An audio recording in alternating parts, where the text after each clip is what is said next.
वन्दे मातर्महालक्ष्मी वेदमयीं नादमयीं बिन्दुमयीं परपदोद्यदिन्दुमयीं यन्त्रमयीं तन्त्रमयीं प्रकृतिमयीं नौमि विश्वविकृतिमयीं नमः सभायै ज्ञानसरस्वती अभिनव व्यास ब्रह्मश्री कंदाड़े रामानुजाचार्य स्मृति व्याख्यानमाला परंपरायाम् अद्य सप्तमं व्याख्यानं विद्यते। आ, अद्यतनविषयः वर्तते, अद्यतनपुराणं वर्तते वामनपुराणं। वामनपुराणम् अधिकृत्य अस्मान् उद्बोधयितुं व्याख्यातुम् अत्र समुपस्थिता वर्तते आचार्य रमा महाभागाः। ताभ्यः संस्कृतपरिषत् पक्षतः स्वागतं व्याहरामि। एवम् अस्माकं निदेशकवर्याः आगताः पन्ना मधुसूदन महोदयाः, तेभ्यः वेरी गुड। अहं स्वागतं व्याहरामि। नमो नमः सर।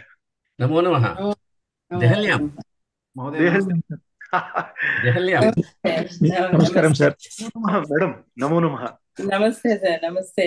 यस् आरम्भं करोतु तर्हि। एवम् आचार्य नीलकण्ठ महोदयेभ्यः एवम् आचार्य सुब्रह्मण्य महोदयेभ्यः सर्वे विशालाक्षी महाभागाभ्यः सर्वाभ्यः सर्वेभ्यश्च अहं स्वागतं व्याहरामि। एवमेव अत्र उपस्थितेभ्यः संस्कृत विद्वद्भ्यः अनुरागिभ्यः सर्वेभ्यः अपि स्वागतं व्याहरामि। आ, व्याख्यानात् पूर्वं निदेशकवर्यान् प्रार्थये। सर एवं आ, నమో నమః. ఈ వ్యాఖ్యానమాలలో ఈరోజు వామన పురాణం గురించి ప్రవచించడానికి మా ప్రార్థనని అంగీకరించి వచ్చిన ఆచార్య రమా మేడం గారికి, అలాగే మా వెన్నుదన్నుగా మొదటి నుంచి కూడా సంస్కృత పరిషత్ కార్యక్రమాలలో మాకు ప్రోత్సాహాన్ని కలిగిస్తున్న ఆచార్య నీలకంఠన్ సార్ గారికి, ఈ కార్యక్రమాన్ని సక్రమంగా నిర్వహిస్తున్న డాక్టర్ సంతోష్ కుమార్ జోషి గారికి, మా మిత్రులు సుబ్రహ్మణ్యం గారికి, ఇతర సుహృతులందరికీ కూడా ఈరోజు స్వాగతం, పెద్దలకి నమస్కారం. మనం 18 రోజులుగా 18 పురాణాల గురించి సంక్షేపంగా తెలుసుకుని చేస్తున్నాము. ప్రతి పురాణాన్ని గురించి సంక్షేపంగా కానీ సమగ్రంగా అందజేసే ప్రయత్నం వ్యాఖ్యాతలు చేస్తున్నారు. దానికి మీ ప్రోత్సాహం కూడా ఉంది. సో మనం ఈ పురాణ వాంగ్మయంలో విశేషమైన పరిశ్రమ చేసిన వారు ఒకరు బ్రహ్మశ్రీ మల్లాది చంద్రశేఖర శాస్త్రి గారని గుర్తు, రెండో వారు జ్ఞాన సరస్వతి బ్రహ్మశ్రీ కందాడే రామానుజాచార్య స్వామి వారు. వీరిద్దరూ కూడా మన తెలుగు రాష్ట్రాలకు పురాణ వాంగ్మయం అంటే కేవలం కథలు కాదు, కల్పిత కథలు కాదు, దాంట్లో ఉన్న విజ్ఞానాన్ని, తర్వాత అగ్ని పురాణం లాంటి పురాణాల్లో ఎన్నో విషయాలు ఏ విధంగా క్రోడీకరించబడ్డాయి, దాంట్లో జ్యోతిష, వాస్తు, ఖగోళ శాస్త్రము, తర్వాత శబ్దశాస్త్రము అంటే వ్యాకరణము, ఛందశాస్త్రము, నిరుక్తము, ఇలా ఎన్నో శాస్త్రాల్ని ఒకే గ్రంథంలో అందించే ప్రయత్నం మన పూర్వీకులు ఎలా చేశారు, ఇవన్నీ వాటితో పాటు ప్రతి పురాణంలో ఈ పంచలక్షణాలు ఏవైతే కనిపిస్తున్నాయో, పురాణం పంచలక్షణం, వాటన్నిటిని జాగ్రత్తగా స్పృశిస్తూ ఆయా విజ్ఞులైన పెద్దలు మనకు వ్యాఖ్యానం అందచేశారు. మన ఆచార్య రమాదేవి మేడం గారు చాలా చక్కటి సాంప్రదాయాన్ని, చాలా చక్కటి వారసత్వాన్ని పుణికిపుచ్చుకున్నవారు. ఎందుకంటే వారి తండ్రి గారు చాలా గొప్ప విద్వాంసులు. ఏంటి రాధాకృష్ణమూర్తి గారు ఉపనిషత్తులు, బ్రహ్మసూత్రాలు, వేదాంతం, సాహిత్య శాస్త్రం, ఇంగ్లీష్ లిటరేచర్, ఇలా ఎన్నో విషయాల్లో చాలా గొప్ప ప్రావీణ్యాన్ని గడించి అద్భుతమైన ప్రామాణికమైన గ్రంథాలు రచించి అవి రామకృష్ణ మఠ్ ఇట్లాంటి సంస్థల ద్వారా ప్రకాశింపబడ్డాయి. సో ఎంఎస్కో ద్వారా కూడా ప్రకాశింపబడ్డాయి. సో అలాంటి చాలా చాలా ఉపయోగపడే గ్రంథాలని వారు చాలా శ్రమించి మనకు అందజేశారు. అదే కోవలో మన ఆచార్య రమా మేడం గారు కూడా చాలా చక్కటి పుస్తకాలు రచించారు. చాలా చక్కటి సమన్వయం చేయగలిగిన సామర్థ్యాన్ని పొందారు. వారు ఈ మధ్య కాలంలో మన విశ్వనాథ సత్యనారాయణ వారి రామాయణ కల్పవృక్షం, తర్వాత మిగతా మన మూల రామాయణం, కావ్యకంఠ గణపతి ముని గారు, ఆముక్తమాల్యద లాంటి ప్రాచీన ఆంధ్రవాంగ్మయం, మన సంస్కృత సాహిత్యం రెండింటిని కూడా జోడిస్తూ చాలా చక్కటి విషయాల్ని మనకు అక్కడక్కడ అందజేస్తూ వస్తున్నారు. తర్వాత ఇప్పుడు వామన పురాణం అనే విషయాన్ని గురించి మనకు చాలా చక్కగా సమగ్రంగా వారు వివరిస్తారు. సో ఈ వ్యాఖ్యానమాలలో ఈ వ్యాఖ్యానాన్ని వినిపించడానికి వచ్చిన మన ఆచార్యులకి సాదర నమస్కారాలు. అలాగే మనం ఎక్కువ సమయం గడపకుండా వ్యాఖ్యానాన్ని విందామని మీ అందరి తరఫున వ్యాఖ్యాతని విన్నవించుకుంటూ సెలవు. నమస్కారం. నమస్తే.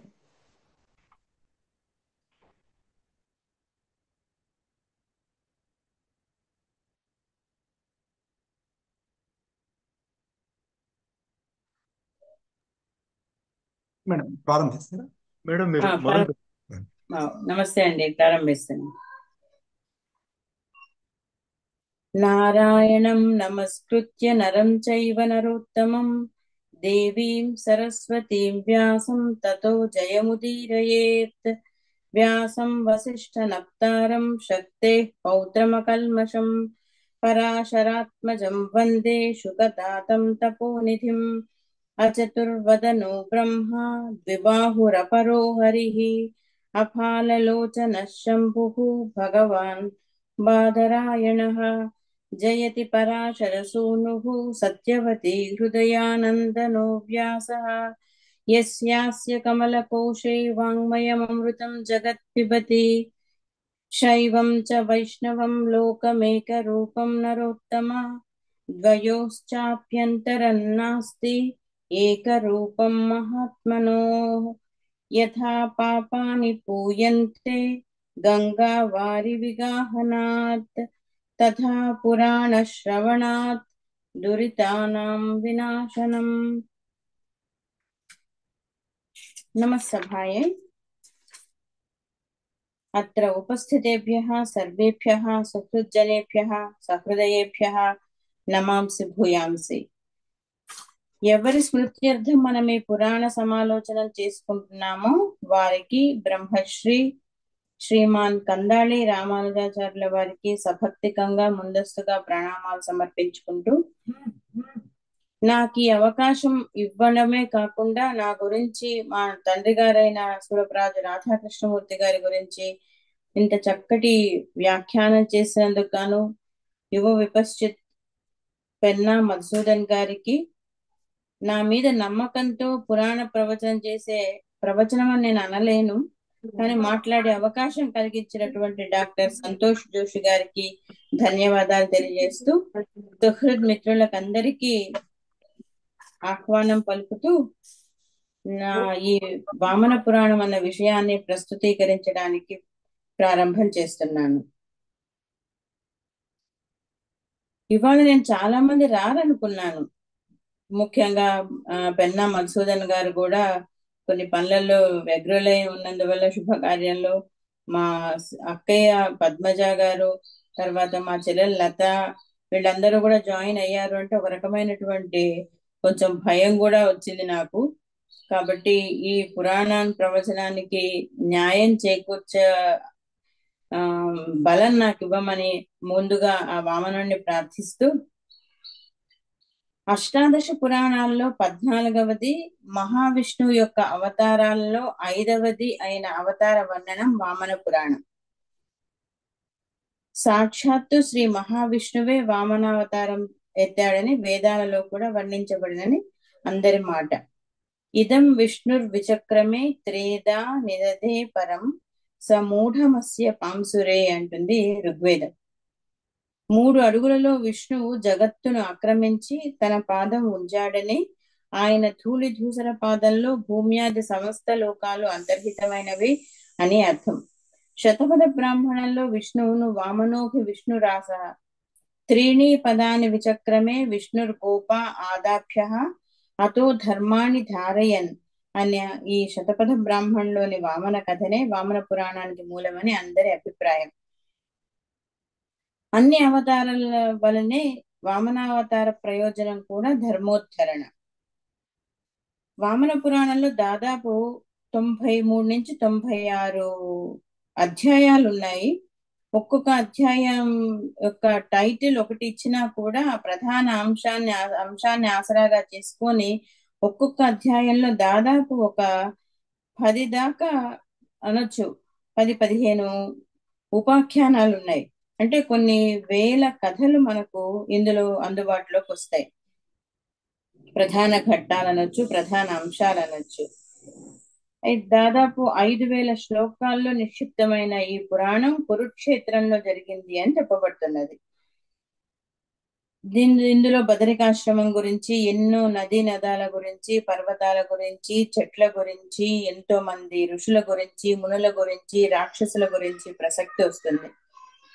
అయితే ఈ పురాణం ప్రారంభం అవడమే నారదుడు అడిగిన ప్రశ్నలకు పులస్త్యుడి సమాధానాలతోటి. ప్రశ్నోపనిషత్తులో లాగా నారదుడు కొన్ని ప్రశ్నలు అడగడము, పులస్త్యుడు బ్రహ్మ మానసపుత్రుడు ఆయన తన సమాధానాలు చెప్పడంతో ఈ పురాణం ప్రారంభమవుతుంది. పేర్లో చెప్పినట్టు వామనావతార ప్రయోజనం భక్తి పారమ్యతను ప్రకటించడం, భక్తి ద్వారా ముక్తి అన్నది ప్రధాన అంశం. అయితే అంతకంటే ప్రధానంగా ఇందులో, అంతకంటే అనలేం కానీ దాదాపు అంతే సమానంగా శివ స్తోత్రాలు, శివ మహిమలు, శక్తి స్తోత్రాలు, శక్తి మహిమలు ఇవన్నీ చూస్తే హరిహరాద్వైతం ప్రతిపాదించడానికి వామన పురాణం రచించబడింది అని మనకు తోస్తుంది. ఎన్ని స్తోత్రాలు ఉన్నాయంటే దాదాపు 12 విష్ణు స్తోత్రాలు. ఆ పేర్లే ఎంతో ఫ్యాసినేటింగ్ గా అనిపిస్తుంది. విష్ణు పంజర స్తోత్రం అంటే విష్ణువుని ఒక పంజరం చేసుకొని అందులో మనం శుకుడు అనే పేరు అందుకే వచ్చిందేమో శుక మహర్షికి. అంత భద్రంగా విష్ణుడు కట్టిన పంజరంలో ఉన్నాడు కాబట్టి విష్ణువు కథలు చెప్పుకుంటూ భాగవతాన్ని ప్రఖ్యాతం చేశాడు. అట్లాగే అదితి చేసిన స్తోత్రం అది ఎంత బాగుంటుందంటే ఉపనిషత్ సారమనదగ్గ స్థాయి ఆ స్తోత్రానికి. అట్లాగే చాలా శివ స్తోత్రాలు, దేవి స్తోత్రాలు, దాదాపు 25 నుంచి 30కు పైనే మంచి స్తోత్రాలు చాలా అందమైన భాషలో రచించబడిన స్తోత్రాలు చూస్తాం. అంతేకాక ఈ బదరికాశ్రమంలో నరనారాయణులు తపస్సు చేసుకుంటూ ఉండడము, తపస్సు చేసుకుంటున్న పక్కనే అస్త్రాలు శస్త్రాలు ఉంచుకోవడం చూసి చాలా మంది మునులు అడుగుతారు, ఎట్లా అయితే రామాయణంలో సీత అడుగుతుందో రాముణ్ణి ఈ వేషం ఏంటి, ఈ అస్త్రాలు ఏంటి అని, అదే రకంగా చాలా మంది అడుగుతారు. అదే ఇమేజ్ మనం మళ్ళీ మహాభారతంలో చూస్తాం, నరనారాయణుల రూపం. అది నిజానికి అదొక్క అంశం మీద చాలా రీసెర్చ్ చేయదగినటువంటి అంశం అనిపించింది అనమాట. ఇట్లా అంశాలు చాలా ఉన్నాయి ఇందులో ఇంకా ముఖ్యమైన ఘట్టాలు కొన్ని ఉన్నాయి. శివుడు జీమూత కేతువు అని ఎందుకు పిలిపించుకోబడ్డాడు? మొట్టమొదటి ప్రశ్న నారదుడు పులస్త్యుని అడిగిన దానిలో జీమూత కేతువు ఎందుకు అయ్యాడు అని పురాణానికి ప్రారంభ కథ అది. అట్లాగే శివుడు కపాలి అవ్వడము, కపాలేశ్వరుడు అంటాం మనం, చాలా మంచి గుళ్ళు కూడా ఉన్నాయి శివుడికి కపాలేశ్వరుడు అని చెప్పి.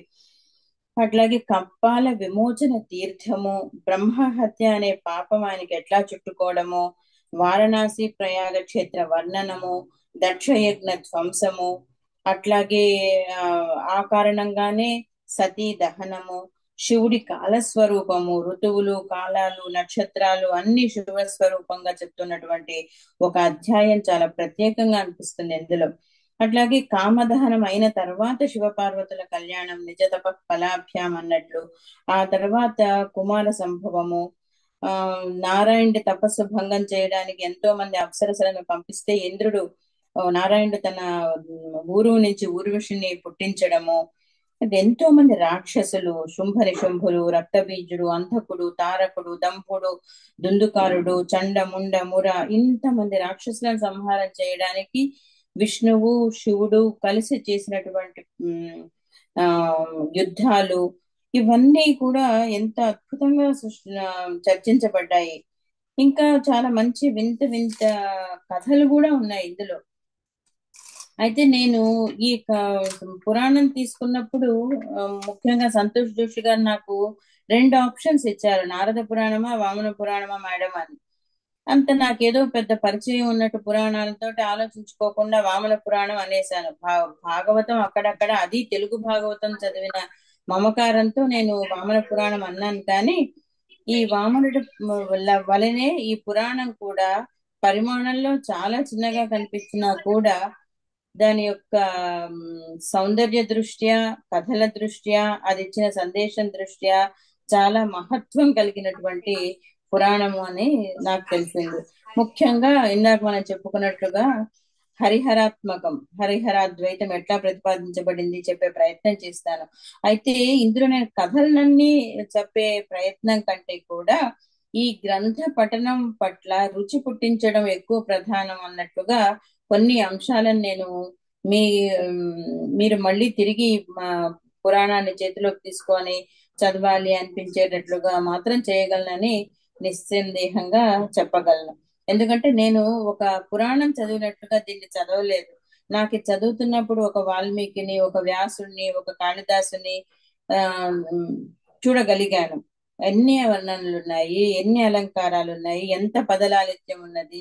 పురాణం కంటే కూడా కావ్యంగా ఇది నా మనసుకు దగ్గరైంది అని చెప్పగలుగుతాను.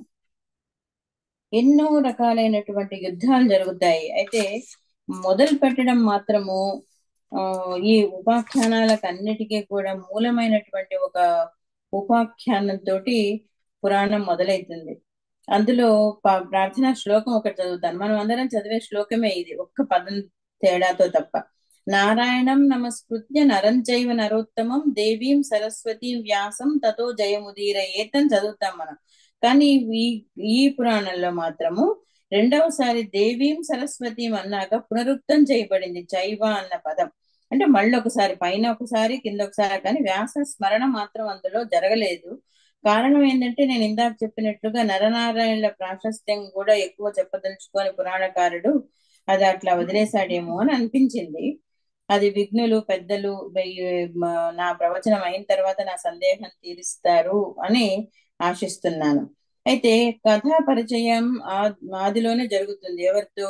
మన నారదుడి ప్రశ్నతోటే. త్రైలోక్య రాజ్యం ఆక్షిప్య ఇంద్రాయ యో దదౌ నమస్తస్మై సురేశాయ ఛద్మ వామన రూపిణే. అంటే ఆయనకు తెలుసు నారదుడికి, ఆయన సాక్షాత్తు సురేశ్వరుడు, సర్వేశ్వరుడు. కాకపోతే ఆయన ఏ రూపంలో వచ్చాడు? ఛద్మ వామన రూపిణే, ఒక బాలవటువులాగా వచ్చాడు అని. అసలు నిజానికి ఈ బాలవటువు అన్న పదంతోటే నా వామన పురాణం ఆకర్షిస్తుంది అందరినీ. పులస్త్యం ఋషిమాసీనం ఆశ్రమే వాగ్విదాంవరం నారద పరిపప్రచ్ఛ పురాణం వామనాశ్రయం. ఒక్క నిమిషం మళ్ళీ మనసు వాల్మీకి దగ్గరికి పోతుంది. వాగ్విదాంవరం అని అక్కడ నారదుడిని అంటే వాల్మీకి, ఇక్కడ నారదుడు పులస్త్యుని అంటున్నాడు. అంటే ఏ ప్రవచనం చేయడానికైనా, ఏ పురాణం కథ చెప్పడానికైనా, ఏ ఇతిహాసానికైనా మనిషికి ఉండాల్సింది వాగ్ వైభవం, వాగ్విదాంవరం. నారద పరిపప్రచ్ఛ, ఆ పదం కూడా అదే, నారద పరిపప్రచ్ఛ. అక్కడ వాల్మీకి ముని పుంగవం, నారదం పరిపప్రచ్ఛ వాల్మీకి ముని పుంగవం. అంటే మహాత్ముల ఆలోచనలతో పాటు, మహాత్ముల భావాలతో పాటు పదాలు కూడా ఒకటే రకంగా అనిపిస్తాయి అని తోస్తుంది. రెండవ ప్రశ్న, కథం భగవతా బ్రహ్మన్ విష్ణునా ప్రభవిష్ణునా వామనత్వం ధృతం పూర్వం తన్ మాం ఆచక్ష్వ పృచ్ఛతః.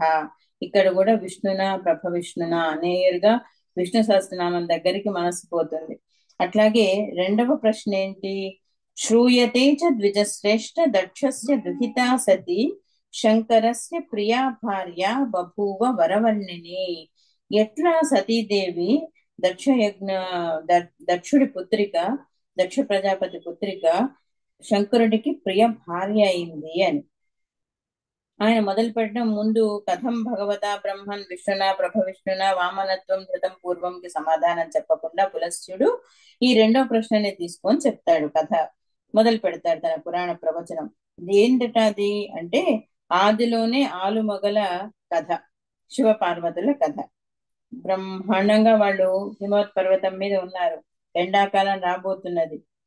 ఆ సంభాషణ చూడండి, అందరి స్త్రీలలాగానే ఆమె కూడా అడుగుతున్నది. ఎందుకు? అప్పటి వరకు వాళ్ళు శివుడు అనికేతుడు, ఆయనకు ఒక నివాసం అంటూ లేదు, ఈ ఎండలు ఎట్లా గడపాలి అని ఆమె భయం. పురా హైమవతీ దేవి మందరస్థం మహేశ్వరం ఉవాచ వచనం దృష్ట్వా గ్రీష్మకాలం ఉపస్థితం. ఎండాకాలం వచ్చింది కదా, మనక ఇల్లు లేదు, ఎట్లా అని ఆమెకు అసలే మంచుకొండ కూతురు, ఈ గ్రీష్మాన్ని ఎట్లా తట్టుకోగలం అంటూ ఆమె ప్రశ్నిస్తుంది. ఆయన చెప్తాడు ఏమని అంటే, ఆమె అడుగుతుంది, గ్రీష్మ ప్రవృత్తో దేవేశ నచమే విద్యతే గృహం ఎత్ర వాతాతపో గ్రీష్మే స్థితయో నగమిష్యత. ఎక్కడికి పోతాం మనము ఈ ఎండను తట్టుకోవడానికి, ఎండకు ఎండకాళ్ళకు అని అడిగితే ఆయన సమాధానం చెప్తాడు, నేను అరణ్యచరుణ్ణి అని. అంటే అర్థమైపోతుంది ఆమెకు, ఆమె కూడా అరణ్యవాసం చేయవలసిందే అని. నేను నిరాశ్రయుణ్ణి అని చెప్పక ముందే రెండవ శ్లోకంలోనే ఏమని వస్తుంది, ఇత్యుక్త శంకరేణాథ వృక్షఛాయాసు నారద నిధాగకాలం అనయత్ సమం శర్వేణ సాసతి. మారు మాట్లాడకుండా ఆమె ఆ నిదాఘ కాలాన్ని ఆయనతో సమంగా ఆ వృక్షఛాయల్లో గడిపేస్తుంది పాపం. నిదాఘాంతే సముద్భూతో నిర్జయాచరితోద్భుత ఘనాంధకారితాశు వై ప్రవృత్కాలో అతిరాగవాన్. ఎండాకాలాన్ని అయితే గడిపింది కానీ ఇంకిప్పుడు వర్షాకాలం మొదలైంది. దాదాపు ఒక 10-15 శ్లోకాల్లో ఆమె ఆ వర్షాకాలపు అందాన్ని వర్ణిస్తుంది. కష్టాలు ఉన్నాయి, ఆనందము ఉంది. ఇప్పుడు కూడా నువ్వు ఇల్లు కట్టవా, ఇంత మంచి అతిరాగమైనటువంటి, అంటే అంత రాగాన్ని కలిగిస్తున్న ఆ ధారలే రాగాలు, అంత అందం ఆ కాలానికి. ఆ ఋతువును కూడా మనం ఎట్లా ఎదుర్కోవాలి, ఇట్లా విరహంతో మనం విడివిడిగా గడపాల్సిందేనా అన్నట్టు ఇల్లు కట్టే ఆలోచన ఏమన్నా చేస్తావా మహాదేవా అని అడుగుతుంది. గృహం కురుష్వాత్ర మహాచలోత్తమే సునిర్వృత్త ఏన భవామి శంభో. ఒక ఇల్లు కట్టరాదా, నేను బాధ లేకుండా ఉంటాను అంటుంది. అప్పుడు ఆయన మళ్ళీ ఆమె నోరు తెరవనీయకుండా, నాకేం సంపద ఉన్నది అని చెప్పి తన వివిధ ప్రదేశాల్లో శరీరంలో తనకున్నటువంటి పాముల పేర్లన్నీ చెప్తూ వస్తాడు. అంటే పాములు తప్ప నా దగ్గర ఉన్నటువంటి పాములే ఆభరణాలుగా ఉన్నాక ఇంకా నాకు ఇక్కడ డబ్బు ఉన్నది ఇల్లు కట్టడానికి అన్నట్లు ఆయన ఒక పెద్ద లిస్ట్ చదువుతాడు. అక్కడ మనకు తెలుస్తాయి అన్ని ఆ పాముల పేర్లన్నీ. ఆమె కొంచెం కోపము వస్తుంది, కొంచెం అవమానము పడుతుంది, అధోముఖి అయి అంటుంటుంది అనమాట. కథం హి దేవదేవేశ ప్రవృత్కాలో గమిష్యతి వృక్షమూలే స్థితాయామే సుదుఃఖేన వదామ్యత. ఎట్లా చెప్తున్నావు, ఎట్లా గడుపుదాం అనుకుంటున్నాము ఈ వృక్షమూలాల్లో అంటే, అప్పుడు ఆయన ఉపాయం చెప్తాడు. ఏమని అంటే, ఘనావస్థిత దేహాయా ప్రావృత్కాల ప్రయాస్యతి యథా అంబుధారా న తవ నిపతిష్యంతి విగ్రహే. నీ మీద పడకుండా అంబుధారలు నువ్వే పోయి వాటి మీద తోయదాల మీద అంటే మేఘాల మీద కూర్చుంటే సరిపోతుంది కదా అంటూ ఉపాయం చెప్తారు. అది వాళ్ళకి సాధ్యమైన, అందరికీ సాధ్యం కాదు కదా. ఇదే శ్లోకం అనుకుంటా ఆయన కూడా ప్రభావితం చేసింది కాళిదాసులో. ఆయన చెప్తున్నాడు ఏమని, తతో తద్ఘన ఖండం ఉన్నతం ఆరుహ్య తస్థౌ సహదక్ష కన్యా తతో అభవన్నామ తదేశ్వరస్య జీమూతకేతు స్థితి విశ్రుతం దివి. అప్పుడు ఆయనకు జీమూతకేతు అన్నటువంటి పేరు వచ్చింది. జీమూతకేతు అంటే మేఘాలే ఆయనకు కేతువుగా అంటే జెండాగా ఆయన ధరించాడు అన్నట్టు. ఆ శ్లోకమే ప్రభావితం చేసిందేమో కాళిదాసును. ఆమె ఖలం సంచరతాం ఘనానాం ఛాయామత్య సానుగతాం నిషేవ్య ఉద్వేజిత వృష్టిభి ఆశ్రయంతే శృంగాణి యస్య ఆతపవంతి సిద్ధా. హిమవత్ పర్వతం మీద ఋషులు వానాకాలం తప్పించుకోవడానికి ఆ మేఘమండలానికి పైన వెళ్ళి కూర్చుని, అంటే అక్కడ వాళ్ళ యొక్క ప్రతిభను తెలియజేస్తూ చెప్పాడు. ఇక్కడ కూడా శంకరులు ఉమ ఇద్దరు కూడా అంత ప్రతిభా సంపన్నులు, తపో సంపన్నులు అని తెలియజేయడానికి గాను వాళ్ళు ఆ రకంగా ఆ మేఘాలను దాటి అంత ఆకాశంలోకి వెళ్ళి కూర్చోగలిగారు అని చెప్తున్నాడు అని అనుకోవచ్చు. అది వాళ్ళ యొక్క అన్యోన్య దాంపత్యము, కాలాలను దాటిన ప్రేమ, ఋతువులను దాటిన ప్రేమ. అందుకే అక్కడ మనము దక్షయజ్ఞ వినాశానికి ఇది ప్రారంభ కథ ఏమో అనిపించింది. దక్షయజ్ఞంలో ఎప్పుడైతే తన దేహాన్ని చాలిస్తుందో ఆమెను వెతుక్కుంటూ బాధతో శివుడు బయలుదేరుతాడు. దానికి ఇది భూమికగా చెప్పాడు అనిపిస్తుంది. 6వ అధ్యాయం అంతా కూడా శివుడు పడినటువంటి బాధ, తాపము, ఆయనకు వచ్చిన కోపము, ఆ సమయంలో కూడా మన్మథుడు పై ఆయన బాణాలు వేస్తే దిక్కు తోచక ఆయన తీసిన పరుగులు, పాడిన పాటలు, అరిచిన అరుపులు, అది పెద్ద కావ్యం చదివితే ఒక కుమార సంభవము, ఒక హరవిలాసము మించినటువంటి కావ్య ఛాయలు మనకు అందులో కనిపిస్తాయి. 1-2 శ్లోకాలు మీకు వినిపించి క్షణం గాయతి దేవర్షే క్షణం రోదితి శంకరః క్షణం ధ్యాయతి తన్వంగి దక్షకన్యాం మనోరమాం. ఆయన తన్వంగి అయినటువంటి ఆ దక్షకన్యను మనోరమాను ధ్యానిస్తూ ఆయన పాటలు పాడుతున్నట్ట, ఏడుస్తున్నట్ట, ఏమేం చేస్తున్నాడో అసలు.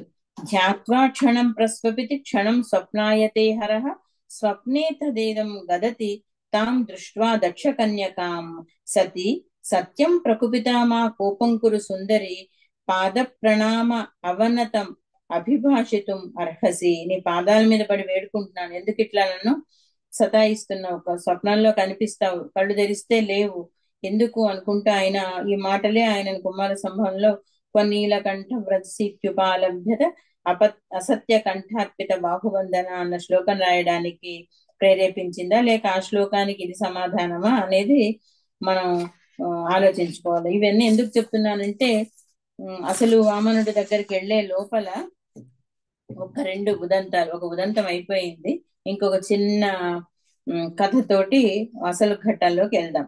సృష్టి కారణం నిజానికి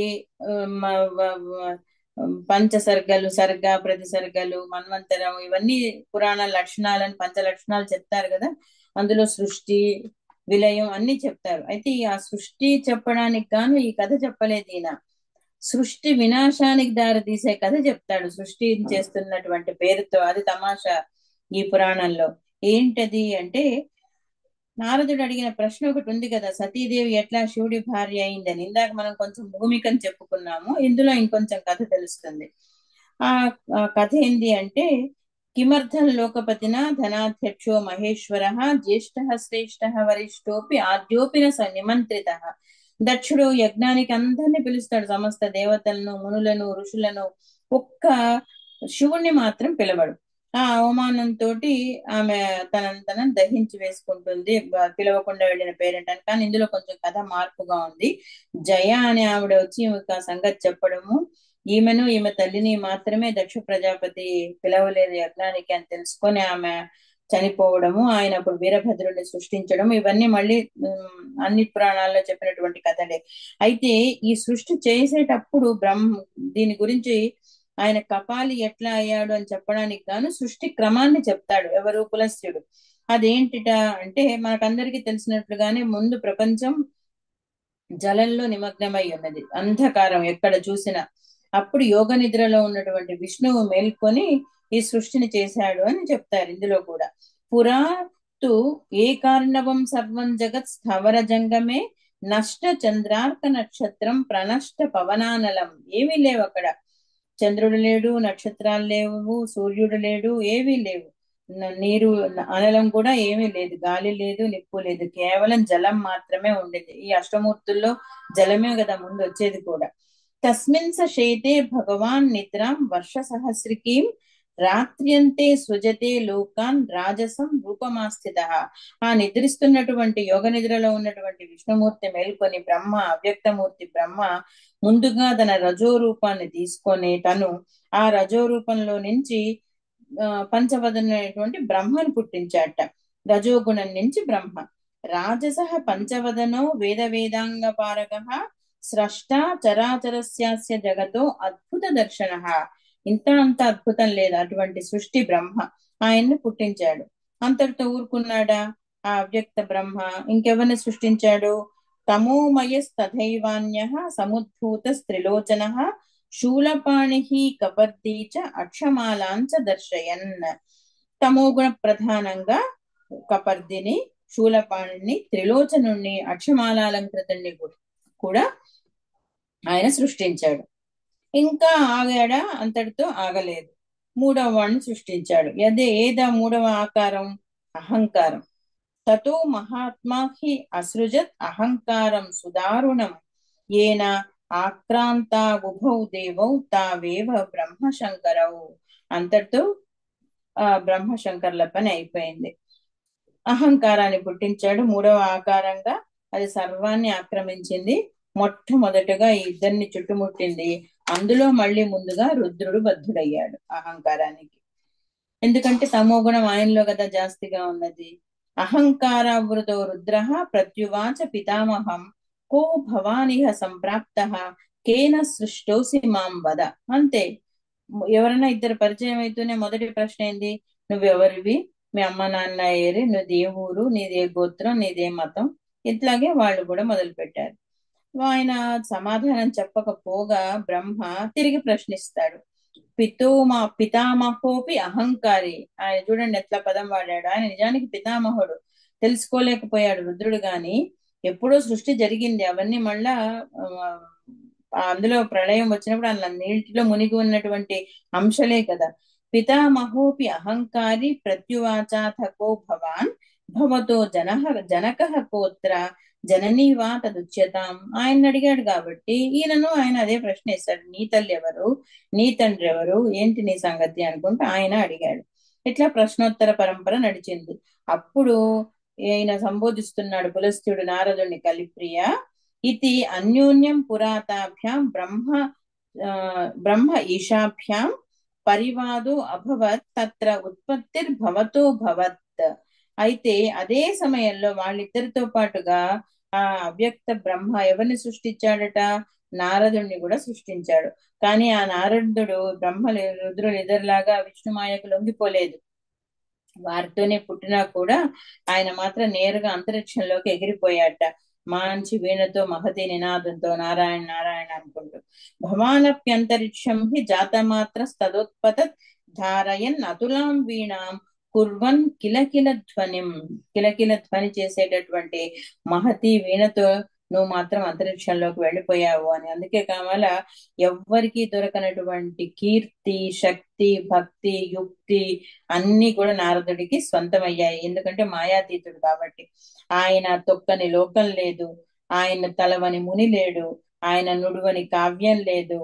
మాఘ కావ్యంలో ఆరంభంలో నారదుని చదవడం నిజంగా ఒక యోగం, అంత అద్భుతంగా చిత్రీకరించాడు. ఎందుకు అంటే అటువంటి వైభవం నారదుడిది. మనం కలహప్రియుడు, కలిప్రియుడు అనుకొని ఆయన్ను ఆట పట్టిస్తాం, కానీ నారదుడిని చదవడం అంటే నారద పురాణాలు చెప్పిన మొన్న విన్నాం కదా, అట్లాగే ఎంతో మహత్వపూర్ణమైనటువంటి అంశాలు. ఇక్కడ ఈ ఇద్దరు కూడా అహంకార దష్టులై బ్రహ్మరుద్రులు కేవలం దుర్భాషతోటి ఆపకుండా ఒకరినొకరు పీడించుకోవడం వరకు పోతారు. బ్రహ్మను చూస్తూనే రుద్రుడు నీకేనా, నాకు మాత్రం 5 తలలు వద్దా అన్నట్టుగా 5 తలలు సృష్టించుకోగలుగుతాడు. అయితే బ్రహ్మ చాలా హేళన చేస్తాడు ఆయన్ను. ఏమని? నా తలలు నీ తలలు సమానం అవుతాయా? నావేమో వేదం చదువుతున్న తలలు, నీ తలలు నీటి బుడగలు, బుద్భుత ప్రాయం, అవి కూడా ఒక తలలేనా అని కించపరుస్తాడు. దాంతో భయం అంటున్నాడు కానీ బ్రహ్మకు భయం కూడా పట్టుకుంటుంది, అసూయతో పాటే భయం కూడా. అది అంతరిక్షంలోకి చూస్తూ ఒక మొహం ఉంటుందన్నమాట, పైన ఊర్ధ్వ లోకాలను చూస్తున్నటువంటి తలని గిల్లేస్తాడు చటక్కున. ఎవరు? శివుడు తన కొన గోటితోటి. అంత శక్తి ఉన్నది ఆయనకు పుట్టడమే.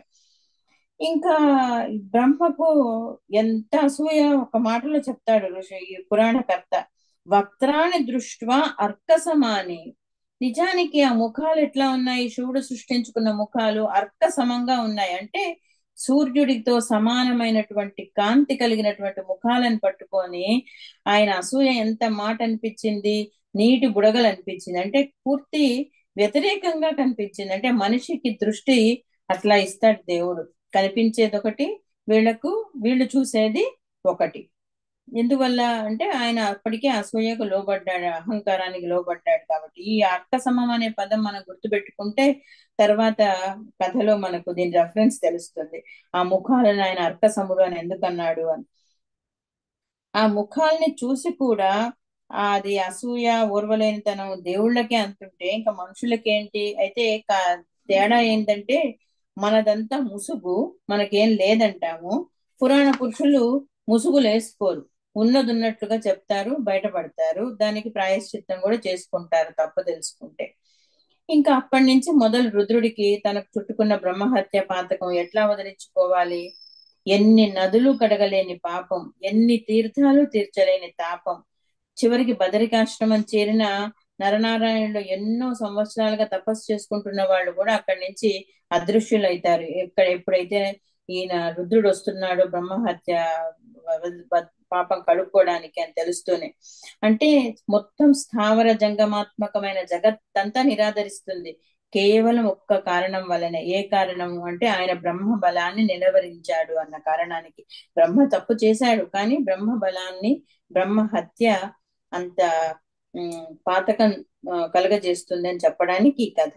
అప్పుడు ఆయన ఒక 12 సంవత్సరాలు ఆ కపాలంలో భిక్షతో తిరుగుతాడు. అదే ప్రాయశ్చిత్తం ఆ చేసిన బ్రహ్మహత్యకు. ఆ కపాలంలో భిక్ష వేయించుకొని తింటూ 12 సంవత్సరాలు తిరిగిన తర్వాత బదరిలో మళ్ళీ ఆయనకు నారాయణుడు ప్రత్యక్షమై వారణాసికి పొమ్మంటాడు. వారణ, అసి 2 పాదాల నుంచి ప్రవహించేటటువంటి నదులు, అక్కడ స్నానం చేస్తే గనక నీకు బ్రహ్మహత్య పోతుంది అంటాడు. అక్కడ మళ్ళా ఇందాక నేను చెప్పిన అనే అర్క సమానమైనటువంటి ముఖాలు అని ఆ దశాశ్వమేధంలో లోలార్క భగవానుడిని, లోలార్కుడు అంటే కదులుతున్నటువంటి చంద్రుడు, సూర్యుడు లాంటి భగవానుడిని ధ్యానం చెయ్యి, అప్పుడు నీకు ఆయన దర్శనంతో బ్రహ్మహత్య పోతుంది అని బదరికాశ్రమంలో నారాయణుడు చెప్తాడు.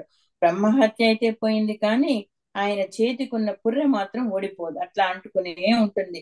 అది వదిలించుకోలేని భారం అయిపోతుంది అనమాట శివుడికి. అప్పుడు మళ్ళీ కరుణించి నారాయణుడు ఆయనను ప్రయాగ క్షేత్రంలో ఉన్న పద్మ కొలంలో మునగవయ్యా, అక్కడ మునిగితే గనక నీకు ఆ కపాలం చేతిని వదిలిపోతుంది అని చెప్పి పరిహారం చెప్తాడనమాట. మంచి శ్లోకాలు ఉన్నాయి నిజానికి ఇక్కడ. అది అసలు కారణం అన్నమాట. ఎందుకు? శివుడు కపాలి కావడం వల్ల ఆయనను దక్షుడు యజ్ఞానికి పిలవలేదు, అది ప్రధాన కారణం. ఆ దానికోసం గాను ఈ కథంతా చెప్పుకుంటూ వచ్చాడు. ఏది అహంకారం పుట్టడం అంటే సృష్టితో పాటే విలయాన్ని పుట్టించాడనమాట. వసతే ఈదృశాయాం సురేశాన వారాణస్యాం మహాశ్రమే వసతే భగవాన్ లోల సర్వ పాపహరో రవిహి. అక్కడున్న రవి, లోలార్క రవి.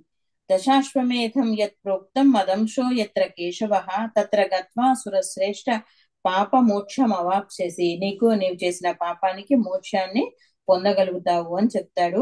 ఆయన ఎంత వేగంతో పోయాట, గరుడధ్వజుడు చెప్పినటువంటి మాటలు విని వృషధ్వజుడు అంటే వేగాత్ గరుడో యథా అంటాడు. జగామ వేగాత్ గరుడో యథా అసౌ వారాణసీం పాప విమోచనాయ అంటే అంత వేగం. కేవలం వైనతేయ సముడైపోవడమే కాదు, వైనతేయుడి వలె ఆ ఆజ్ఞను శిరస ధరించి వెళ్ళాడు. అంత ఇది ఉండాలి ఏ మనిషికి కూడా. ఒక తప్పు చేసిన తర్వాత ప్రాయశ్చిత్తం చేసుకోవాలంటే అంత వడి ఉండాలి, అంత ఉద్ధృతి ఉండాలి, అంత కమిట్మెంట్ ఉండాలి, అంత తాపం ఉండాలి. అప్పుడే ఆ పాపం నుంచి అతనికి విముక్తుడు. శంకరుడైనా సరే విష్ణువు కాళ్ళ మీద పడి ప్రాధేయపడితేనే అతనికి పాప విమోచనం. ఇది కేవలం మనము హరిహరుల గొప్పతనాన్ని చెప్పడానికి చెప్పిన కథ అనుకోకుండా, ఎందుకంటే ఎన్నోసార్లు విష్ణువు శివుణ్ణి శిక్షించడం, ఈయన శివుడు విష్ణువుని శిక్షించడం మనం చూస్తూ వస్తాం. సో ఈ 2 ఘట్టాలతోటి ప్రధాన ఘట్టంకి వస్తాం. ఏది? వామనావతారం, వామన పురాణం అని ఎందుకు పేరు వచ్చింది అని. నమః కృత్యార్తినాశాయ నమః పుష్కరమాలినే నమః పరమ కళ్యాణాది వేదసే నమః పంకజనేత్రాయ నమః పంకజనాభయే అంటూ అదితి స్తోత్రం చేస్తుంది. ఎంతో మంది దేవతలందరూ కూడా స్తోత్రం చేస్తారు. కాశ్యప ప్రజాపతి దగ్గరికి వచ్చి అదితి మొత్తుకుంటుంది. ఏమని అంటే, నా కొడుకును రాజ్య భ్రష్టుణ్ణి చేశాడు దితిరాజు బలి అని. ఎందుకు? ఆయన విరోచనుడి కొడుకు, ప్రహ్లాదుడి మనవడు, హిరణ్యకశిపుడికి ముని మనవడు అనమాట. ఎవరు? మన పురాణంలో ఇప్పుడు ప్రతినాయకుడు అయినటువంటి బలిచక్రవర్తి. ఈయనలో 2 అంశాలు ఉన్నాయి. ఇటు హిరణ్యకశిపుడి అంశం ఉన్నది, తాత తరతరాల అంటారు కదా, అట్లాగే ప్రహ్లాదుడి యొక్క అంశం ఉంది. భక్తి ఉంది ఆయనకు, ఔద్ధత్యము ఉన్నది. ఆయన ఏం చేస్తాడు? దేవతలను తరిమేసి స్వర్గాధిపత్యం తీసుకుంటాడు. అప్పుడు ఆ పరాజయం ఆయన ఇంద్రాది దేవతలందరూ ఎట్లా అయితే పిల్లలందరూ బాధ వస్తే తల్లి దగ్గరికి పోతారో, వాళ్ళు కూడా మేరు పర్వతంలో ఉన్నటువంటి అదితిని చేరుతారు. చేరి తమ గోడు వెళ్ళబోసుకుంటారు. ఆమె ఏం చేస్తుంది? కశ్యప ప్రజాపతికి చెప్పుకుంటుంది. ఎందుకు? నా కొడుకులందరినీ బలిరాజు నిలువరించాడు, వాళ్ళకి ఆధిపత్యం పోయింది. దానికి మార్గం ఏంటి అంటే, ఆయన కొన్ని వేల సంవత్సరాల తర్వాత దేవుణ్ణి ప్రసన్నుణ్ణి చేసుకొని ఆయనను తమకు పుత్రుడిగా రావడానికి ఒప్పించుకుంటాడు. ఆయన ఒక్కడే కాదు, అదితి కూడా తన కడుపున ఆ దేవదేవుణ్ణి కనడానికి ఎన్నో వేల సంవత్సరాలు, దాదాపు 10,000 సంవత్సరాలు తపస్సు చేసింది అని చెప్తాడు దేవమాత అయినటువంటి అదితి. అంటే అప్పుడు కూడా దేని వల్ల గెలుచుకుందామా? తన ధర్మజ్ఞతతో, ఆమెకున్నటువంటి ధర్మ బుద్ధి వలన విష్ణువు ప్రత్యక్షమై నీకు కొడుకుగా పుడతాను, నీ బాధ తీరుస్తాను అని చెప్పి ఆయన ఆమెకు ఆశ్వాసం కలిగిస్తాడు. అయితే ఎప్పుడైతే అదితి వింటుందో ఆ మాట ఆమెకు భయం పట్టుకుంటుంది. ఎందుకంటే విష్ణువు యొక్క స్వరూపం తెలిసిన ఆమె స్వభావము, స్వరూపము, ఆయన శక్తి, పరాక్రమం తెలిసింది కాబట్టి నేను ఎట్లా మోయగలను నిన్ను అని చెప్పుకుంటుంది, తన బాధ చెప్పుకుంటుంది. ప్రసీద దేవదేవేశ నమస్తే విశ్వభావన నాహం త్వాం ఉదరే ఓఢుం ఈశ సక్ష్యామి కేశవ యస్మిన్ ప్రతిష్ఠితం సర్వం విశ్వస్య యోనిహి త్వమీశ్వర. మొత్తం ప్రపంచాలను, 14 లోకాలను సృష్టించగలిగినటువంటి బీజప్రదుడు, యోని రెండు ఆయనే. అటువంటి నిన్ను నేను మోయడం ఏంది ఆయన, నాకు ఎట్లా సాధ్యము అని అడిగితే ఆయన ఆమెకు అభయం ఇస్తూ అంటాడు, అహం చత్వాం వహిష్యామి ఆత్మానం చైవ నందిని నచ పీడాం కరిష్యామి స్వస్థితేస్తు వ్రజామ్యహం ఇత్యుక్త్వా అంతర్హితే దేవే అదితిర్ గర్భం సమాదతే గర్భస్థితే తతః కృష్ణే చచాల సకలాదిక్షితి అని ఆయనకు వెళ్ళిపోతాడు ఆశ్వాసం ఇచ్చి. ఎప్పుడైతే ఈమె ఆ శిశువును మోస్తున్నదో అప్పుడు ఏమైందట, ఆమె అడుగులేస్తే భూమంతా కూడా కంపించిపోయిందట. మొత్తం సముద్రాలన్నీ అల్లకల్లోలమైపోయాయట. శైలాలు, పర్వతాలే కంపించిపోయాయట.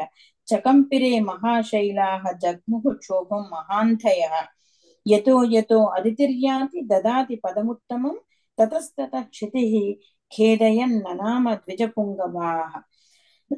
ఆ భూమి ఆయనకు దండం పెడుతున్నట్టుగా అన్నట్టుగా వంగిపోతూ ఉన్నది, ఏం అడుగులేస్తూ పోతూ ఉంటే. అటువంటి బలం ఆయన ఎందుకు చెప్తున్నాడు ఇవన్నీ అంటే, బలి యొక్క అహంకారాన్ని అణచడానికి అంత బలమైనటువంటి వామనుడు పుట్టవలసి ఉన్నదన్నమాట. ఎవరికి? అదితి కశ్యప ప్రజాపతికి. ఇంకా అప్పుడు ఈ బలి ఇందాక చెప్పుకున్నట్లుగా ఆయన హిరణ్యకశిపుడు ప్లస్ ప్రహ్లాదుడు. దేవుడు భలే తమాషా, ఉన్నాను అంటూ ఆస్తికుల్లో ఎంత ఉంటాడో నాస్తికుల్లో కూడా లేదనే వాళ్ళ పట్ల ఇంకా ఎక్కువగా ఉంటాడు.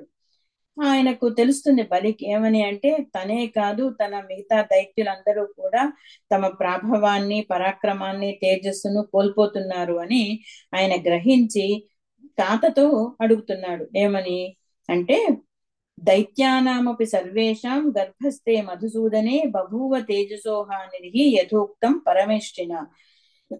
దైత్యుల యొక్క తేజస్ అంతా కూడా హరించుకుపోతున్నదట గర్భస్థ శిశువు వల్లనే, మధుసూదనుడు గర్భస్థుడైనందువల్ల. అప్పుడు అటువంటి సమయంలో ఈయన అడుగుతున్నాడు, ఎవరు? బలి తాతతో, ప్రహ్లాదుడితో.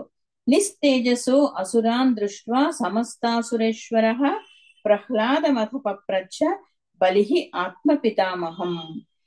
తాత, నిస్తేజసో దైత్యాః నిర్దగ్ధా ఇవ వహ్నినా కిమేతే సహ సైవాద్య బ్రహ్మదండహతా ఇవ. ఎంత బాగా గుర్తుపట్టాడు ఆయన. ఈ నిస్తేజులం అవ్వడానికి కారణం ఏంటి? ఈ బ్రహ్మదండ హతుల వలె అంటాడు. అంటే బ్రహ్మదండంతో కొడితే ఎట్లా తేజస్సు నశిస్తుందో ఆ విధంగా మేమందరము కూడా నిస్తేజులమైతున్నాము. దీనికి ఏంటి నా కారణము అని ఆయన కుతూహలంతో అడుగుతాడు. అప్పుడు ఈయన నారదుడికి మళ్ళీ పులస్తుడు చెప్తున్నాడు, ప్రహ్లాదుట ఒక్క క్షణం ధ్యానం చేశాట. ధ్యానం చేస్తూనే ఆయనకు సమస్తం తెలిసిపోయి ఆయన మనవడికి చెప్తున్నాడు, అవునవును, చలంతి గిరయో భూమి జహాతి సహజాంధృతిం సద్య సముద్రాః క్షుభితాః దైత్యాః నిస్తేజస కృతాః. అవును కదా, ఎందుకు ఇట్లా అయింది అనుకొని చూస్తే ఆయనకు అదితి గర్భంలో విశ్వరూపం చూస్తాడు. అంటే మనం అందరం చూడక ముందే, దేవతలందరూ చూడక ముందే వామనుణ్ణి ఎవరు చూస్తారు?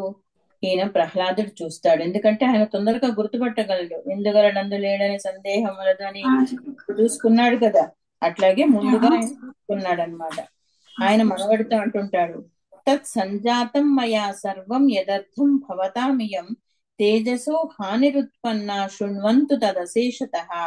ఎందుకు నీకు ఈ హాని కలుగుతున్నదో, ఎందుకు తేజస్సు ఇట్లా సన్నగిల్లుతున్నదో దానికి కారణం చాలా పెద్దదే ఉన్నది అని చెప్పి ఆయన హరి యొక్క ఆది మధ్యాంత రహితత్వాన్ని, అవ్యయత్వాన్ని, అమోఘత్వాన్ని, సర్వేశ్వరత్వాన్ని, అనిర్వచనీయమైన అచింత్యమైన అనంత విభూతి తత్వాన్ని మొత్తం వివరిస్తాడు. ఎవరికి? ఈయనకు.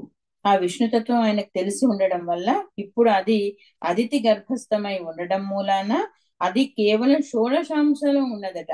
అట్లా చెప్పి ఆ కారణం వల్లనే ఇట్లా నీ శక్తి ఉడిగిపోతున్నదయ్యా అని కూడా చెప్తాడు, హెచ్చరిస్తాడు. కానీ వాళ్ళ ముత్తాత అడిగినట్లుగానే హిరణ్యకశిపుడిలాగానే ఈయన కూడా అసలు ఎవరా హరి, ఆయన నన్నేం చేస్తాడు, నాకు ఇంతమంది రాక్షస సైన్యం ఉన్నది, ఏం గొప్పలు చెప్తున్నావయ్యా అని ఈయన మళ్ళీ తిరిగి తాతను ప్రశ్నిస్తాడు. బాగా అవమానంగా మాట్లాడతాడు. దాంతో ఆయనకు చాలా కోపం వస్తుంది. ఎవరికి? ప్రహ్లాదుడికి.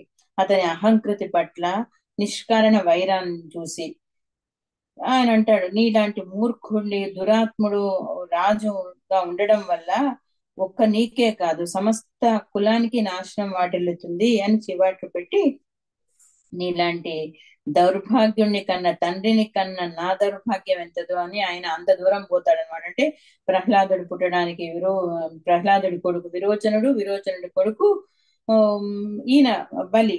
కాబట్టి ఆయన ఎట్లా తిట్టుకుంటున్నాడు అంటే, నీ తండ్రిని కొడుకుగా కన్నందుకు నాదెంత దౌర్భాగ్యము, ఎంత శోచనీయము.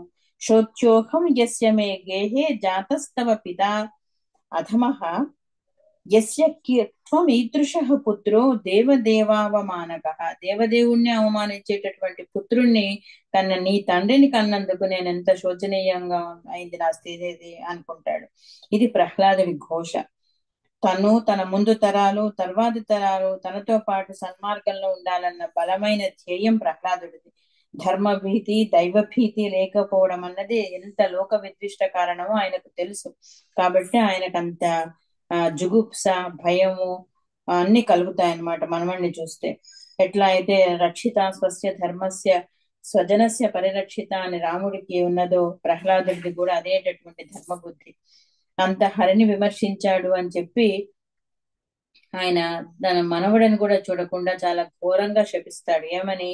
జానన్నపి ప్రియతరం ప్రాణేభ్యోపి హరిం మమ నిందాం కరోమి తస్య త్వం అకుర్వన్ అగౌరవం మమ యథా మే శిరసచ్ఛేదోదిదం గురుతరం బలే ఛేదాత్ ఇదం గురుతరం బలే త్వయా ఉక్తం అచ్యుతాక్షేయం అచ్యుత ఆక్షేపం రాజ్యభ్రష్టస్తథా పత.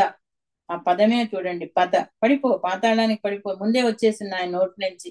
మనవడని కూడా చూడకుండా నాకు ప్రాణాల కంటే ప్రియతరమైనటువంటి హరిని నువ్వింతగా నిందించావు కదా, నాకు దీనికంటే కూడా నా శిరచ్ఛేదం చేసి ఉండాల్సింది, నాకు అది ఒప్పుకునేవాడిని. ఎందుకంటే ఈ అవమానమే, ఈ బాధనే ఎక్కువ ఉన్నది, నన్ను చంపేసినా కూడా నాకు ఇంత బాధ ఉండేది కాదు అంటాడు. అటువంటి భక్తి ఆయనది. ఆ పదం కూడా ఎంత బాగా వేశాడు, పత అని. అంటే పాతాళానికి పతనమైపోతున్నాడు బలి అనే మాట ప్రహ్లాదుడి నోటి నుంచే వచ్చిందంటే ఎవరి అహంకారం వల్లనే వాళ్ళు అణిగిపోతారు అనేది భగవంతుడు ప్రహ్లాదుడు తన భక్తుడైనటువంటి ప్రహ్లాదుడి చేతనే పలికించాడు. ఇవి ఈనాడు మనం కోల్పోతున్నటువంటి విలువలు సమాజంలో. తప్పుదారిలో పోయేవాడిని ప్రశ్నించలేని నిస్సారత, భయము, వెరపు, తన వాళ్ళన్న మమకారం, ఇన్ని అవగుణాలున్న సమాజం ఎట్లా పురోగమిస్తుంది? ఇట్లా భారత యుద్ధంలో కూడా ఇంతమంది ఆచార్యులు, విద్య నేర్పినటువంటి వాళ్ళు, భీష్మ ద్రోణాచార్యులు, తల్లిదండ్రులు తలా ఒక కారణంగా మౌనం వహించబట్టే కదా దుర్యోధనాదులు అడ్డు ఆపు లేకుండా ఆగడాలు చేస్తూ పోయింది. అందుకే కదా అంత మంచి పద్యం కూడా వచ్చింది, దక్షులు ఎవ్వారలు వీక్ష చేసినది వారల చెట్టు కాదే అని. అట్లాగే ఈ బలిని మాత్రము ప్రహ్లాదుడు అంత శపిస్తాడనమాట. అంత మంచి బలం వస్తుంది ప్రహ్లాదుడికి. ఏ కారణంగా? విష్ణు భక్తి కారణంగా, అధర్మాన్ని ప్రశ్నించగలిగినటువంటి బలం. కానీ బలి తాత పోలిక తరతరాలు అని దుర్యోధనుడంత మత్తుడు కాదు కాబట్టి కొంచెం ఆయన మాటలు చెవికెక్కించుకుంటాడు. అప్పుడు ఆయన కాళ్ళ మీద పడి, ప్రసీద తాత మా కోపం కురు మోహహతే మయి బలావలేపమూఢేన మయా ఏతద్వాక్యమీరితం అంటూ తన మోహాన్ని మదాన్ని నిస్సంకోచంగా నిర్లజ్జగా ఒప్పుకుంటాడు. నేను కాదు ఈ మాటలు అనేది, నా మోహము నాతోని ఇట్లా పని చేయించింది, నా పట్ల కోపం కూడదు నీకు అని అంటాడు. కానీ ఆయన వెనక్కి తిప్పుకోలేడు కదా శాపాన్ని. జరిగింది అని ఈయన అంటాడు. ఈవెన్ బలి కూడా అంటాడు. ఏమని అంటే, నాకు మంచే జరిగింది, ఎందుకంటే బలి కూడా సన్మార్గంలోకి పోవాలన్న ఆలోచనలో ఉన్నవాడే కాబట్టి. మోహాపహత విజ్ఞాన పాపేహం దితిజ ఉత్తమ యచ్చప్తోస్మి దురాచార తత్సాధు భవతా కృతం. మంచి పనే చేశాను, నన్ను శపించి నాకు ఈ పని కావాల్సిందే అని. ఈ రాజ్యం కానీ ఇవన్నీ కూడా ఏమన్నా శాశ్వతమా? సాక్షాత్తు యజ్ఞ పురుషుడే యజ్ఞంలో దక్షిణ తీసుకోవడానికి గాను నా దగ్గరికి వస్తున్నాడు అంటే ఇంకా నాకు అంతకంటే కావాల్సిందేంది అని ఒక రకంగా అహంకారంగా మాత్రం మాట్లాడతాడు. రాజ్యభ్రంశం యశోభ్రంశం ప్రాప్స్యామీతి తతస్వహం విషణ్ణోసి యథా తాత తథైవ వినయే కృతే త్రైలోక్య రాజ్యమైశ్వర్యం అన్యద్వా నాతి దుర్లభం సంసారే దుర్లభస్తాత గురవు మే భవద్విదా అని చెప్పాడు. ఆ మాట అన్ని దొరుకుతాయి రాజ్యంలో, త్రైలోక్య రాజ్యాధిపత్యం దొరుకుతుంది, ఐశ్వర్యం దొరుకుతుంది, కానీ నీలాంటి గురువులు దొరకరు, అంటే మంచి మార్గంలో నడిపించేటటువంటి గురువులు దొరకరు అని బలి ఒక మంచి మాట మాత్రం పట్టుకున్నాడు అనమాట అంటాడు. అప్పుడు బాధపడడం ఎవరి వంత అవుతుంది? తాత వంత అవుతుంది. అయ్యో ఎంత నా వివేకం నశించడం వల్ల నిన్ను ఎట్లా చెప్పించానే, అయినా హరి ఎక్కడ లేడని నేను పాతాళానికి పొమ్మన్నాను నేను, ఆయన సర్వగం సర్వం యది మోహేన మే జ్ఞానం నాక్షిప్తం స్యాన్ మహాసుర తత్కథ సర్వగం జానన్ హరిం కచ్చిత్ శపామ్యహం. పాతాళంకి పొమ్మన్నాను గాని పాతాళంలో మాత్రం హరి లేకుండా ఉంటాడా? ఎంత అజ్ఞానం నాది, ఎంత మోహంలో నేను శపించాను, ఎందుకలడు లేడని సందేహం వద్దు అని చెప్పిన మనిషి ఇవాళ ఇట్లా అయిందే అనుకున్నాడో ఏమో. ఇంకొక సలహా కూడా ఇస్తాడు. సరే, నా శాపం ఎట్లా ఫలించకపోదు కాబట్టి నీ ఇరులన్నీ గట్టెక్కాలి అంటే నువ్వు ఆ పాతాళంలో అయినా హరిని కొలుస్తూ ఉండు, అప్పుడు ఆయన వస్తాడు, నీకు ప్రసన్నుడవుతాడు అని చెప్తాడు. సరే అన్నట్టుగానే అదితి గర్భం పండుతుంది, వామనుడు ఉద్భవిస్తాడు. ఈ ఘట్టం చాలా అందమైన ఘట్టం. నిజానికి దీనికి ఒక్కదానికి ఒక క్లాస్ ఇస్తే బాగుండు సంతోష్ జోషి గారు. ఉపనయన ఘట్టం అన్నమాట. బాల వటువు ఎందుకు అంటే ఇక్కడ బ్రహ్మబలం చెప్పడానికి, బ్రహ్మోపదేశం చేయడానికి వటువుకు యజ్ఞోపవీతం వేసి, ఉపనయనం అంటేనే అర్థమైంది కదా, ఆ ఉపనయన సంస్కారం అంతా కూడా చాలా బాగా చెప్పాడు పురాణకర్త. చాలా అందంగా ఉంటుంది, చాలా బాగుంటుంది అది. బ్రహ్మదేవుడే సాక్షాత్తు జాతకర్మ చేస్తాడట, జయ జయలు పలుకుతాడట. పలుకుతూ ఇంద్రుడికి స్వర్గం అప్పగించవలసిన బాధ్యత కూడా గుర్తు చేస్తాడు, అదే ఉపనయనం. విష్ణువు కూడా తన తల్లి అదితికి దండం పెట్టుకుంటాడు. అదితి ఆయనకు కమండలం ఇచ్చినట్లు, వస్త్రం ఇచ్చినట్లుగా ఒక దాంట్లో ఉంది. ఇంకొక చాప్టర్ లో సతీదేవి ఆయనకు భిక్ష పెట్టినట్లుగా, ఫస్ట్ భిక్ష పెట్టినట్లుగా వస్తుంది. తర్వాత సాక్షాత్తు సావిత్రిదేవి ఆయనకు బ్రహ్మోపదేశం చేసినట్లు, పులస్త్యుడు ఆసనం ఇస్తాడు, పచ్చని వస్త్రాలు పులహుడిస్తాడు, అంగీరసుడు పీతాంబరం ఇస్తాడు. అంటే పచ్చని వస్త్రాలు వటువుకు ముఖ్యం కదా, అవి ఇచ్చేది అంగీరసుట. పులహుడు ఆసనం ఇస్తాడు, కమండలం వశిష్ఠుడు ఇస్తాడు, పాలాశదండం మరీచి, కృష్ణార్జునం గురుడు, యజ్ఞోపవీతము ఇవన్నీ బ్రహ్మదేవుడు ఒకటి, ఆయన ఒకటి, ఈయనొకటి, మొత్తం అందరు దేవతలు తలా ఒకటి వటువును తయారు చేస్తారు. అన్ని విద్యలు వచ్చి చేరుతాయి ఆయనకు ప్రణవంతో సహా. అప్పుడు ఆయన బయలుదేరుతున్నాడు. స వామనో జటీ దండి ఛత్రి ధృత కమండలు సర్వవేదమయో దేవో బలేహి అధ్వరమభ్యగాత్. ఆయన మొదటి పాదమే ఎటువైపుకి వెళ్ళాడు? బలి యజ్ఞం చేస్తున్నటువంటి దిశగా వేశాడు. ఉపనయనం సమాప్తం అయితూనే ఇంకా ఆయన కదులుతున్నప్పుడు ఎట్లా ఉన్నది అది ఉపనయనం అని ఇందాక ఎందుకు చెప్పుకున్నామంటే ఇంకొక చాప్టర్ లో వస్తుంది. ఏవం కృతోపనయనో భగవాన్ భూత భావన సంస్తూయమానః ఋషిభిః సాంగం వేదమధీయత. ఉపనయనంతో పాటు సాంగోపాంగంగా వేదాన్ని చదివి ఈయన బయలుదేరాడు అని వాళ్ళందరూ తలా ఒక అంశం ఆయనకి ఇవ్వడం అనేది, ఇవన్నీ చాలా మంచి వర్ణనలు ఉన్నాయి. ఇంక ఇప్పుడు వామనుడి పదచలనానికి ఈ భూమి ఎట్లా కంపిస్తుందో చూద్దాం. స వామనో జడగతిర్ మృదుగచ్చన్ స పర్వతాం సాబ్ది ద్వీపవతీం సర్వాం చాలయామాస మేదినేం. ఆయన మృదుగతితో వెళ్తున్నాడు అంటున్నాడు. ఎంత మృదుగతిదైతే మాత్రమేంది, పర్వతాలన్నీ కదిలిపోతున్నాయి, అంత మృదువుగా ఉంది ఆయన గతి. గురువు తిన్నగా దారి చూపుతున్నాడు ఆయనకు, వామనుడి మెల్లని నడక. ఇద్దరికి అది వినోదంగానే ఉన్నదిట. బృహస్పతిస్తు శనకైర్మార్గం దర్శయతే శుభం తథా క్రీడా వినోదార్థం అతిజాడ్య గతో అభవత్. మరి పాప ఆయన మెల్లగా పోకేం చేస్తాడు, ఆయన పావుకోళ్ళు ఆయన నడవనివ్వాలి కదా వటువును. ఇంకా శేషుడు కూడా అనుసరించాడు తన యజమాన్ని. మొత్తం అందరూ కదిలి కదిలి ఎక్కడికి వెళ్ళారు, మంచి యజ్ఞంలో ఉన్నటువంటి భూమికి వెళ్ళారు బలి చక్రవర్తి. కాకపోతే అక్కడ ఈ ప్రభావం మొదలైంది. యజ్ఞంలో హోమద్రవ్యాలు రాక్షసులు తీసుకోలేకపోతున్నారు, భూమి కంపిస్తున్నది.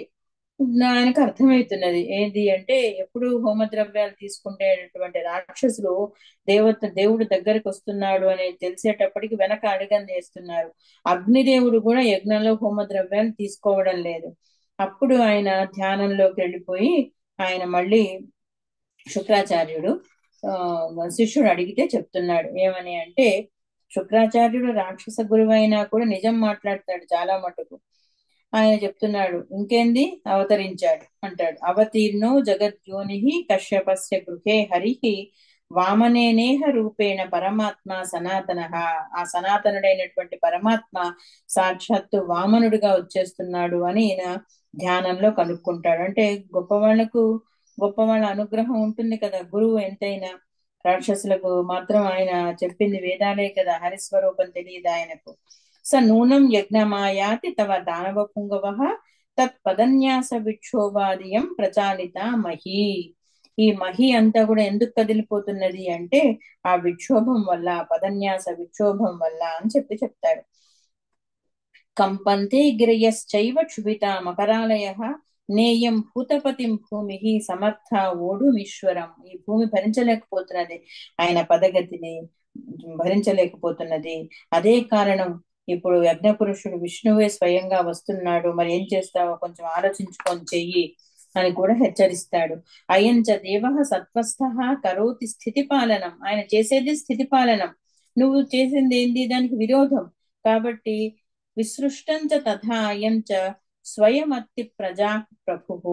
ఆయన సృష్టి స్థితి లయకారకుడు, ఆయనకు అన్ని తెలిసే చేస్తున్నాడు, ఆయన వస్తున్నాడు కూడా అందుకే. కాబట్టి భవాన్స్తు వందీ భవిత నూనం విష్ణువు స్థితౌ స్థిత. విష్ణువు అనే పదం ఎందుకంటున్నాడు, స్థితి అనే పదం ఎందుకంటున్నాడు అంటే, దుర్గతి పాలనటువంటి దాన్ని మళ్ళీ సస్థితికి సుస్థితికి తీసుకొచ్చేటటువంటి విష్ణుమూర్తి అని గుర్తు చేస్తున్నాడు. అంటే ఇప్పటి వరకు విరుద్ధంగా నడుస్తున్నది ప్రకృతి, ఇప్పుడు ఆయన మళ్ళీ దాన్ని ప్రకృతంలోకి తీసుకొస్తున్నాడు అని. విదిత్వైవం మహాభాగ కురు ఎత్తే మనోగతం. కొంచెం ఆలోచించుకొని చెయ్యి అని శుక్రాచార్యుడు హెచ్చరిస్తే ఈయన మాత్రం చాలా గొప్పగా చెప్పుకున్నాడు. ఏమని, బ్రహ్మన్ కథమహం బ్రూయా అన్యేనాపి యాచితః నాస్తితి కిము దేవేశం సంసారస్య అఘహారిణ. ఆయన సంసారం యొక్క పాపాన్నంతా హరించి వేస్తాడు కదా, అటువంటి ఆయన వచ్చి అడిగిన తర్వాత ఎవరికి వేరే వాళ్ళకే లేదనని నేను ఈయనకు మాత్రం ఎట్లా లేదంటాను అని అంటాడు. అంటే ఒక పక్క మంచి మాట్లాడుతున్నాడు, కానీ అజ్ఞానం మాత్రం ఆయనను వదిలేయట్లేదు. యాచకుణ్ణి చేశాడు అంత పెద్ద గొప్ప సనాతన పరమాత్మను కూడా. అది అజ్ఞానం అంటే. యదర్థం సుమహారంభా దమ శౌచ గుణాన్వితైః యజ్ఞాః క్రియంతే యజ్ఞేశః స మాం దేహీతి వక్ష్యతి. అంత పెద్ద గొప్పవాడు కూడా దేహి అని అడుగుతాడు. ఎంతో దమ శౌచ గుణాలుంటేనే తప్ప దొరకనటువంటి యజ్ఞ పురుషుడు నా దగ్గరికి వచ్చి చెయ్యి చేస్తే నేను ఇవ్వకుండా ఉంటానా, నా చెయ్యి పైన ఆయన చెయ్యి కింద ఉంటే అని అడుగుతున్నాడు. అసలు నిజానికి ఎవరిది ఐశ్వర్యం అంతా? ఈశావాస్యమిదం సర్వం. అటువంటి సొత్తును తన సొత్తుగా చేసుకొని ఇప్పుడు ఈయన అచ్యుతుడిని అభ్యాగతుడిని చేస్తున్నాడు. అదెంత పొగరు బలికి. తపస్సు చేశాడు కానీ ఆయనకు వదలవలసినటువంటి స్థౌల్యం వదలలేదు. ఇంకా నాది అన్న స్థౌల్యం వదలలేదు. దానం గురించి చాలా గొప్పగా చెప్తాడు ఈ సందర్భంలో. అసలు ఆయన దానం ఇవ్వడానికి అర్హుడా? నిజానికి విష్ణు వచ్చింది దానం తీసుకోవడానిక? ఆ దానం మాత్రం తన కోసమా? ఇది ఎట్లా ఉంటుందంటే అన్ని గుళ్ళు గోపురాలు దేవుడికి కట్టించి, లేకపోతే అమ్మ నాన్న చదివిస్తే వచ్చినటువంటి డబ్బులతో మళ్ళా వాళ్ళకే సుఖాలు ఏర్పరిచి అంతా మేమే చేశాము అని పిల్లలు డబ్బా కొట్టుకున్నట్టుగా చెప్తాడు. ఇంకా ఎంత గొప్పగా చెప్తాడు, మద్రాజ్యే నా అసుఖీ కశ్చిన్ న దరిద్రో న చాతురః న దుఃఖితో న చ ఉద్విగ్నో న శమాద్ అవివర్జితః క్షమాతమ వివర్జిత అయిండొచ్చు. నా క్షమ. ఆయన ఏం చెప్తాడు, నా రాజ్యంలో ఎవరు కూడా సుఖంగా లేనివాడు లేడు, దరిద్రుడు లేడు, ఆతురుడు లేడు, ఇంత బాగా చూసుకుంటున్నాను కదా అని కొంచెం తను గొప్ప చెప్పుకుంటాడు. ఏతద్ బీజవరే దాన్న బీజం పతతి చేత్ గురౌ జనార్దనే మహాపాత్రే కిం న ప్రాప్తం తతోమయ. దాన బీజము ఆ మహాపాత్రలో పడ్డ తర్వాత ఇంకా ఏంది అని ఆయన దానం ఇస్తున్న ఇది కూడా లేకుండా క్రియాదేయం శ్రేయాదేయం సంవిధాదేయం అన్న స్పృహ లేకుండా మాట్లాడుతున్నాడు. దాన్ని దానం దానం అంటూ మాటకు ముందు మాట తర్వాత ఒకటి దానం అనే పదం వస్తుంది ఈ సందర్భంలో. విశిష్టం తద్దానం పరితుష్టాశ్చ దేవత ఉపభోగా శతం గుణం దానం సుఖకరం స్మృతం అనుకుంటూ దానం అనే మాట ఎన్నిసార్లు తను ఉపయోగిస్తాడు. తర్వాత నా యజ్ఞానికి మెచ్చి వచ్చాడేమో అని కూడా అనుకుంటాడు. అయితే కానీ ఒకవేళ నాకు ఒక ప్రశస్తమైన చావే రాసి పెట్టుంటే దానికి సరే అనుకుంటాడు. అన్నట్టుగానే ఆ గడియ రానే వస్తుంది. విష్ణువే వామనుడిగా వస్తాడు. వెలిగిపోతున్నాడు ఆయన. ఇంకా రాక్షసులందరూ చీకట్లోకి వెళ్ళిపోతారు, అంత నిస్తేజులైపోతారు. బలి మాత్రము అక్కడ తన జన్మ సాఫల్యమైన సంతోషంతో భార్యను వింధ్యావళిని కమండలం తీసుకొని రమ్మంటాడు ధారపోయడానికి నీళ్లు. ఇక శుక్రాచార్యులు కన్ను అడ్డం పెట్టడం ఇదంతా కొన్ని పురాణాల్లో ఉంది కానీ ఈ పురాణంలో లేదు. అది ఆయన కంటితో పుల్లతో పొడుస్తాడు వామనుడు, ఆయన కన్ను పోతుంది అని కథ చదివాం కానీ ఇందులో అట్లా ఏం లేదు. ఆయన చక్కగా అర్ఘ్యాదులతో స్వాగతం పలికి తన సంపదను ధారపోస్తాను, నీకేం కావాలి అని చెప్పి అడుగుతూ ఉంటే అది ఇవ్వనా ఇది ఇవ్వనా అని వామనుడికి మహా నవ్వు వస్తుంది. ఇత్యుక్తో దైత్యపతిన ప్రీతి గర్భాన్వితం వచః ప్రాహ సస్మిత గంభీరం భగవాన్ వామనాకృతి.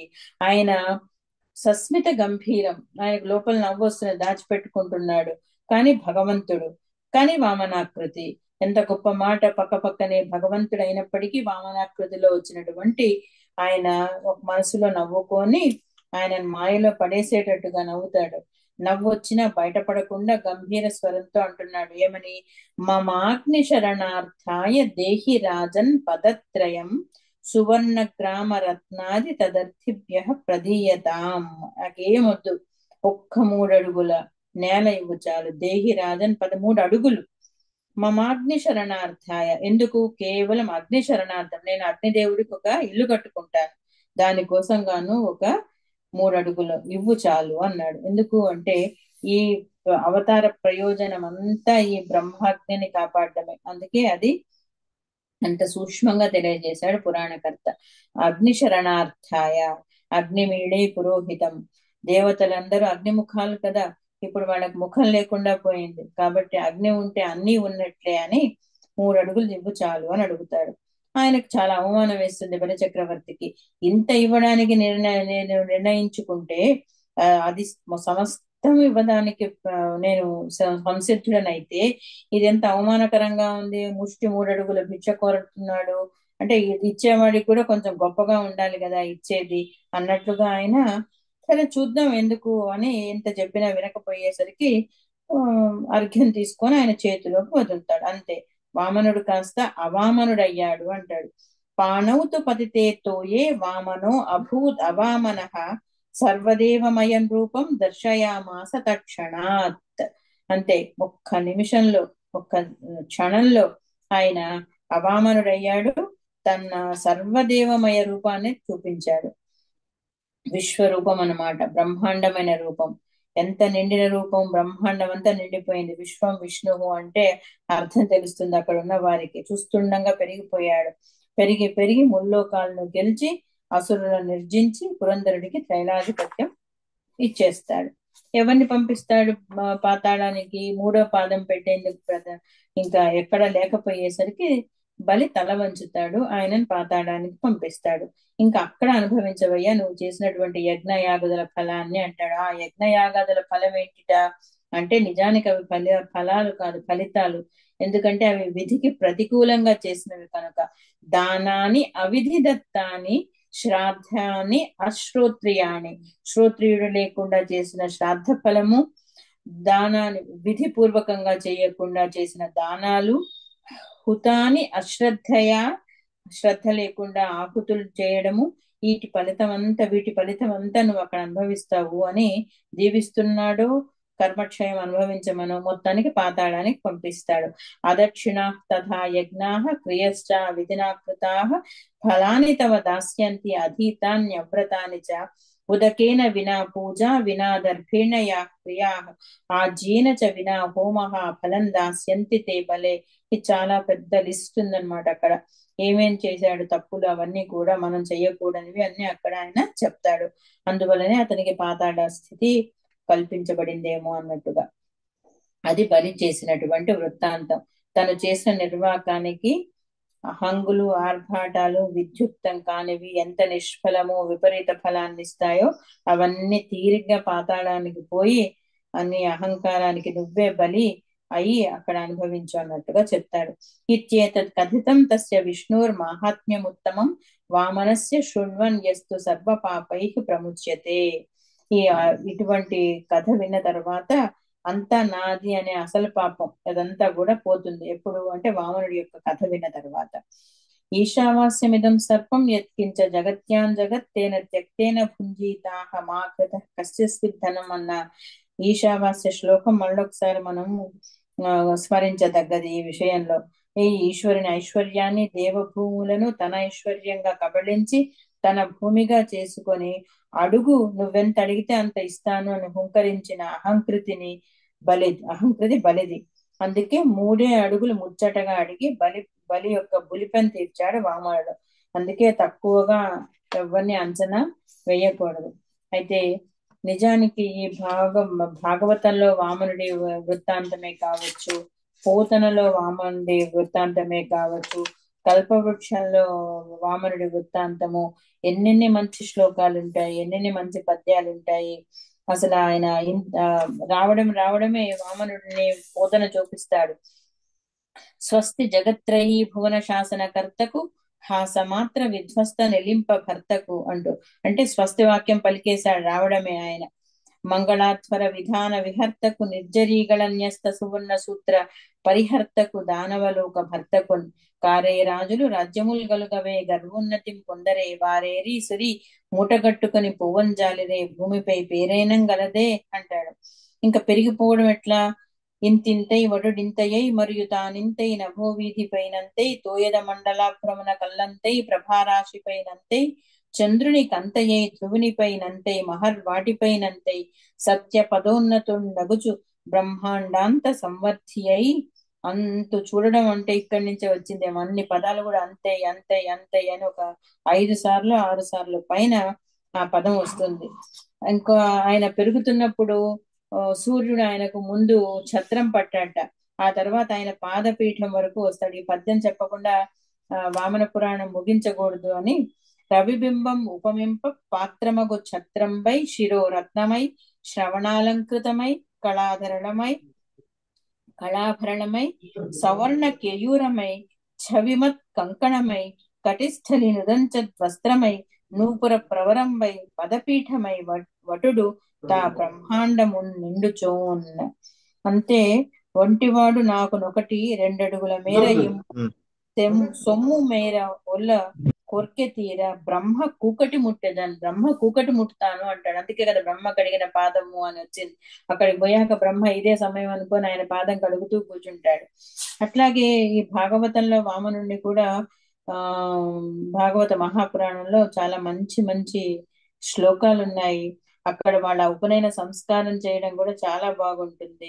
తస్మా ఇత్యుపనీతాయ యక్షరాట్ పాత్రికామదాత్ భిక్షాం భగవతి సాక్షాత్ ఉమాదాత్ అంబికా సతి కమండలం వేదగర్భః కుశాన్ సప్తర్షయో దదుః అక్షమాలాం మహారాజ సరస్వత్యవ్యయాత్మనః దదౌ కృష్ణాజనం భూమిర్దండం సోమో వనస్పతిః కౌపీనాచ్ఛాదనం మాతా ద్యౌః ఛత్రం జగతః పతే. ద్యౌహే ఛత్రమైంది, ఆకాశమే ఛత్రం అయింది.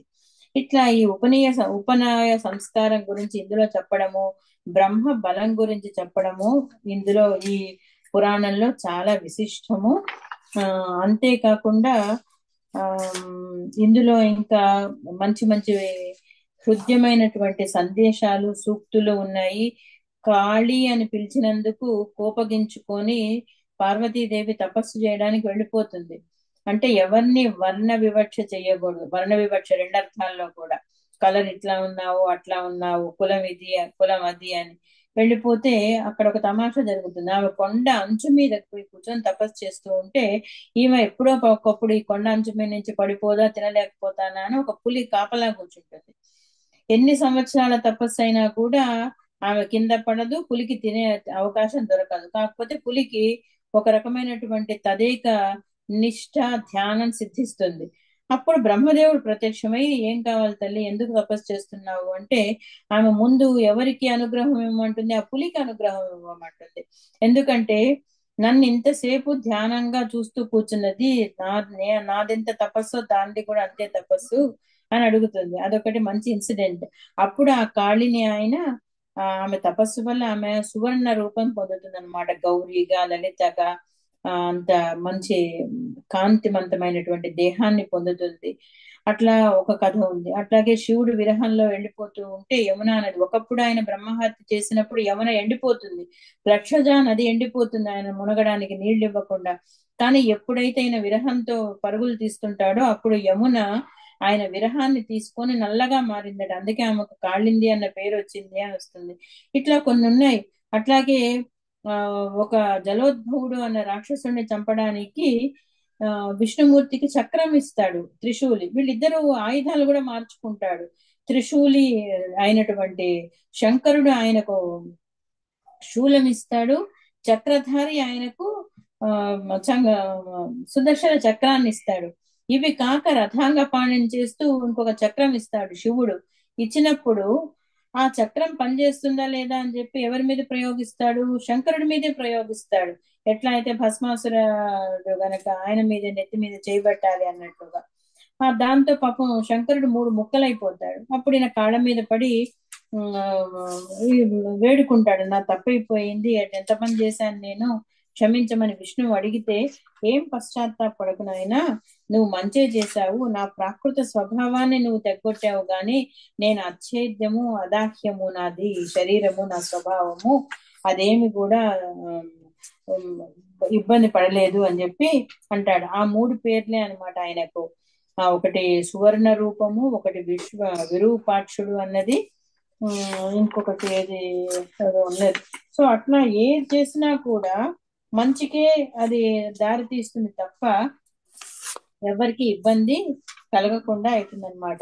ఆ విరూపాక్షుడి కథ కూడా ఎంత బాగుంటుందంటే, ఉపమన్యుడు అనే పిల్లవాడికి వాడి పేదరికం వల్ల వీతమన్యుడి కొడుకు తల్లి బియ్య పిండిలో నీళ్లు కలిపి పాలు అని తాగిస్తుంది. వాడు ఒక రోజు ఒకళ్ళింట్లో మంచి ధనవంతుల ఇంట పాలు తాగడము పరమాన్నం తినడం సంభవించి, అమ్మ మన ఇంట్లో మాత్రం ఎందుకు లేదు అంటే, నువ్వేమన్నా ఉమాపతి పశుపతి అనుగ్రహం పొందిన వాడివా, నువ్వు కానీ నేను కానీ క్షీరాన్నం తినడానికి, నువ్వు గనక ఆయనను ఉపాసిస్తే పాలేంది నీకు అమృతమే ఇస్తాడు, పరమాన్నమే ఇస్తాడు అని ఆమె ధ్రువుణ్ణి గనక తల్లి చెప్పినట్లుగా, అసలు ఆయన శాశ్వత పదాన్ని పొందుతావు అని తల్లి చెప్పినట్లుగా ఉద్బోధ చేస్తుంది. అటువంటి తల్లుల ప్రసక్తి కూడా చాలా ఉంది ఈ కథలో.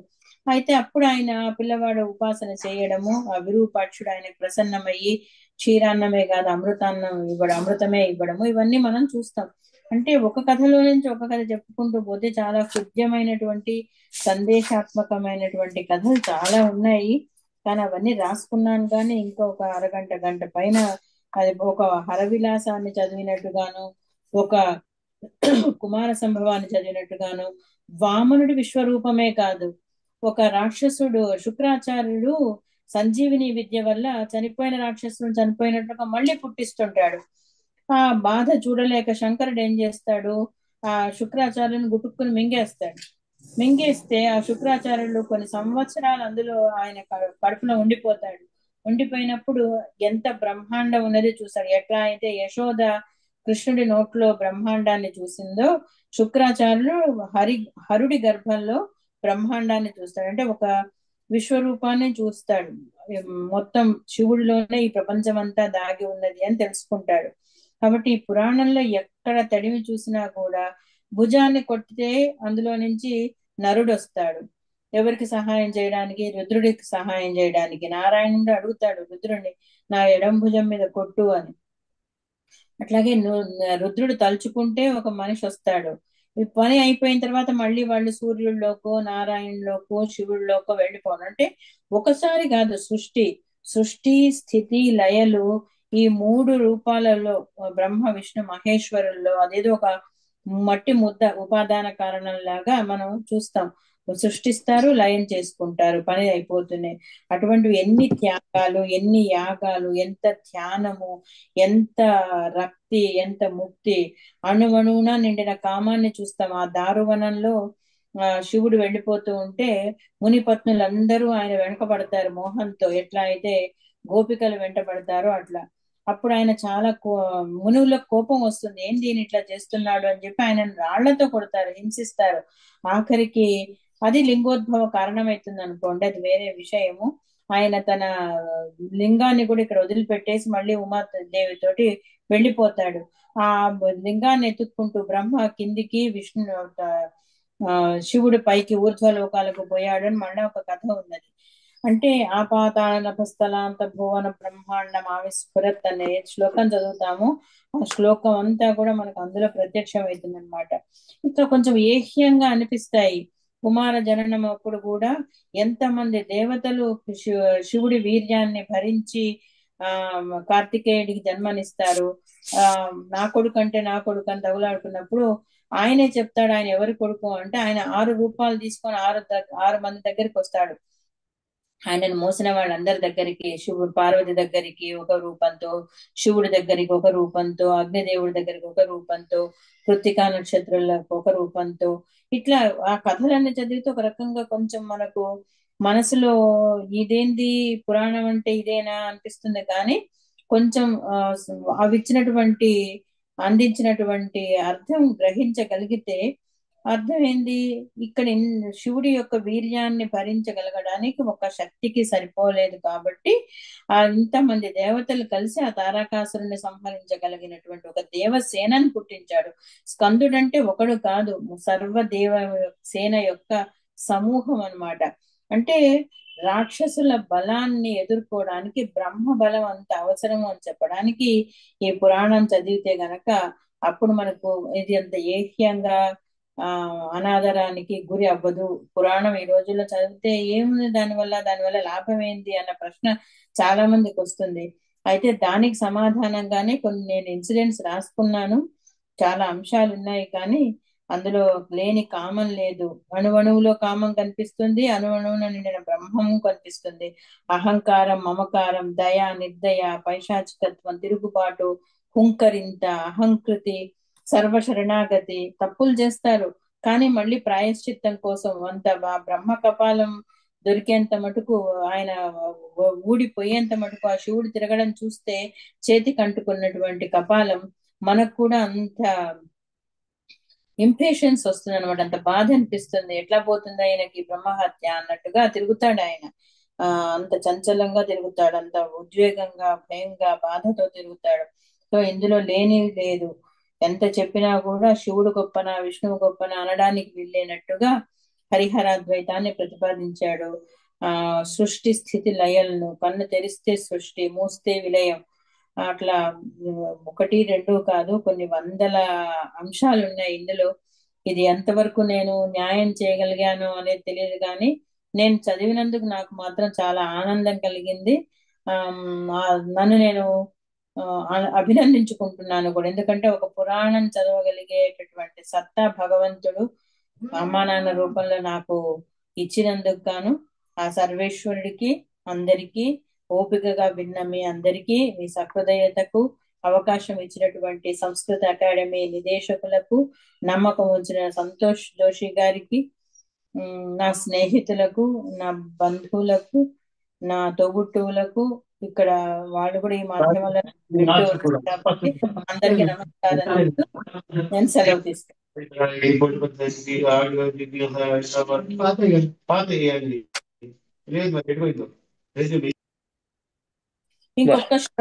ఇంకొక శ్లోకం ఇది చదివితే మనకు పుణ్యం వస్తుంది. ఈశ్వరో అభవద్ భిక్షు వామనోపి త్రిభిః క్రమైః త్రీన్ లోకాన్ క్రాంతవాన్ యో వై స కృష్ణః కురుతాత్ కృపాం. మన కోసం మరుగుజ్జుగా వచ్చినటువంటి వామనుణ్ణి తలుచుకుంటే, తర్వాత మన కోసం ఎన్ని కష్టాలు పడిన శివుణ్ణి తలుచుకుంటే, కేవలం ఆయన గరళం తాగినందువల్ల గరళ కంఠుడయ్యాడు అని మాత్రమే తెలుసు. కానీ ఈ పురాణం బహుశా ఇంకా చాలా పురాణాల్లో కూడా ఉండుండవచ్చు. ఆయన లోకాన్ని అనుగ్రహించడం చూస్తే, ఆయన కనుక తల్లి ఉంటే ఆయన ఎన్ని కష్టాలు పడ్డావురా అని ఏడ్చుకుంటూ మళ్ళా కొన్ని ద్విపదలు రాసేదేమో. ఈ ద్విపదల కారణాలన్నీ కూడా ఆయన చేసినటువంటి త్యాగాలు, యాగాలు ఎంత గొప్పవో త్యాగాలు ఎంత గొప్పవిగా కనిపించేటటువంటి పురాణం చదవడం, చదువుకోగలగడం, నా 4 మాటలు మీ ముందుంచడం నా భాగ్యంగా భావిస్తూ మరొకసారి ధన్యవాద పురస్కర నమస్కారాలు.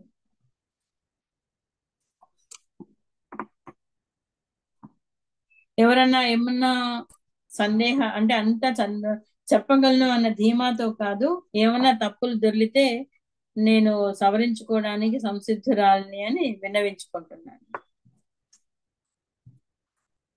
పెద్దలు పురుషోత్తం శర్మ గారు, గురువర్యులు నమస్కారం సార్.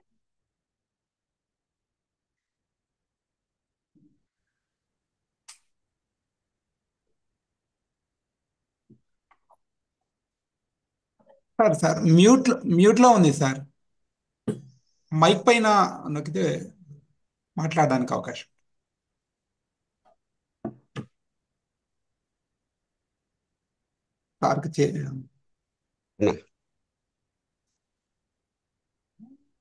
సంతోషేనా? ఒక్క నిమిషం సార్ మాట్లాడతారేమో, డైరెక్ట్ మళ్ళీ సార్.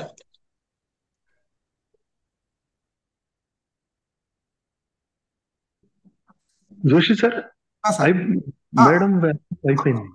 మీరు మాట్లాడిన తర్వాత మీరు ఏమైనా అడగదలుచుకుంటే తర్వాత ఎవరైనా మాట్లాడితే ప్రశ్నలు అడగమనండి, తర్వాత ఇంకా సమాపనం చేసుకోవచ్చు.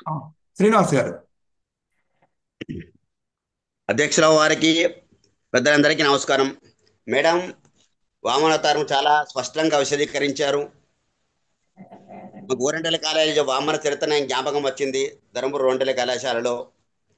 అంటే ఏం కావాలంటే ఇట 3 అడుగుల నేల అంటే ఇదే తృప్తియా చాలా అంటాడు. అంటే అక్కడ ఒక చిన్న పద్యం వేస్తాడు మేడం. వ్యాప్తిం పొందక వగవక ప్రాప్తం బహులేశమైన 10,000 నుంచున్ తృప్తి జందని మనుషుడు సప్తద్వీపములనైన చక్కంబడునే. ఆశ అనేది ఒక తాడులంటే వేసినా కొద్ది లోపుతుండ. ఆశాపాశముడా గడన్ నిడుపులేదంతంబు రాజేంద్ర వారాసి ప్రావృతమే దిని వలయ సామ్రాజ్యంబు చేకూడినన్. అంటే ఎంత వచ్చినా ఇంకా కావాలి ఇంకా కావాలి ఉంటుంది. నాకు అంత వద్దు, నాకు కేవలం 3 అడుగులే కావాలయ్యా అంటాడని చెప్పి ఆ యొక్క వామనుడు ఆయన యొక్క బలిచక్రుడు అంటారు మేడం. నమస్కారం, ధన్యవాదాలు.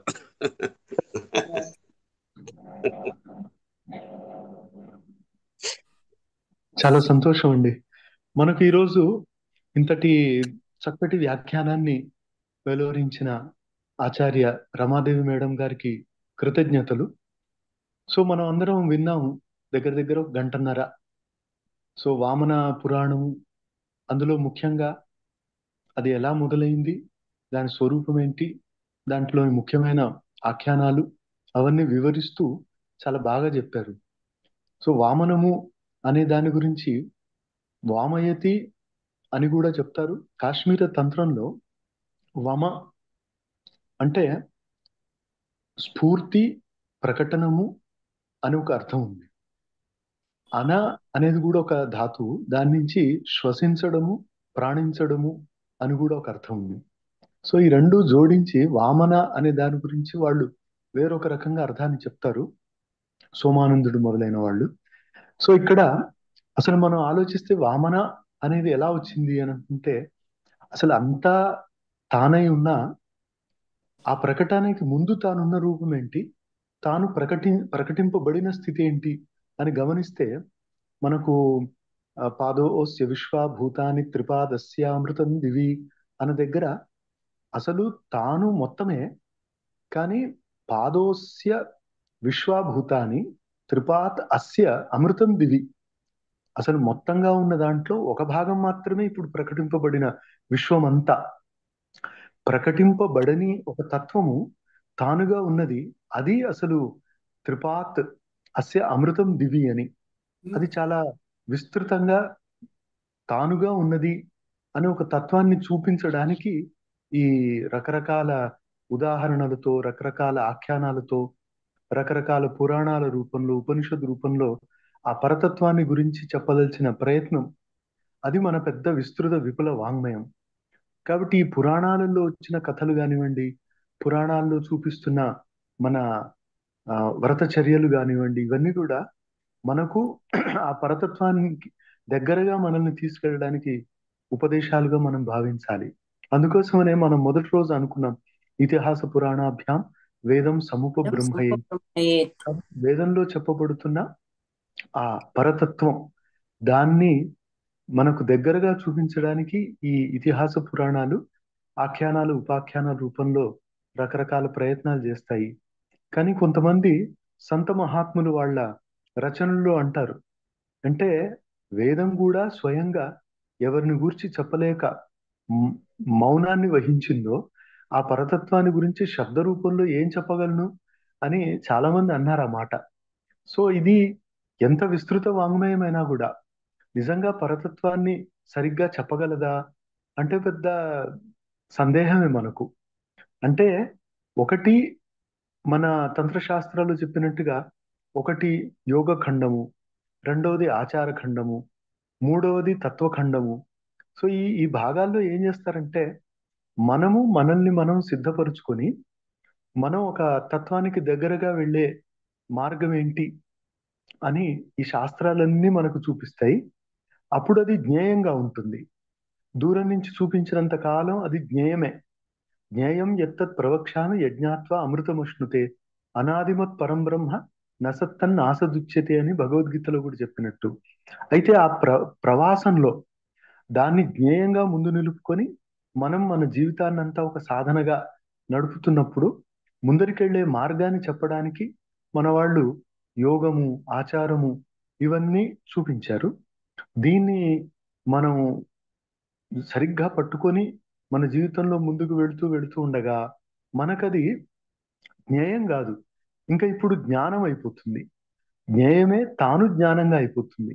అంటే తాను అనుభవ విషయంగా అయిపోతుంది. అనుభవ విషయం అయిన తర్వాత అప్పటికి కొంత ద్వైతం ఉంటుందట. అలా ముందుకు ముందుకు వెళుతుండగా మన సాధన పరిపక్వతలో బ్రహ్మ సంస్థో అమృతత్వమేతి అని చాందోగ్య ఉపనిషత్తులో చెప్పినట్టుగా అప్పుడు తానే అది అయిపోతాడు. అదే అద్వైత స్థితి అని శంకరాచార్యుల వారు చెప్పినట్టుగా అద్వైత స్థితికి తాను చేరుకుంటాడు.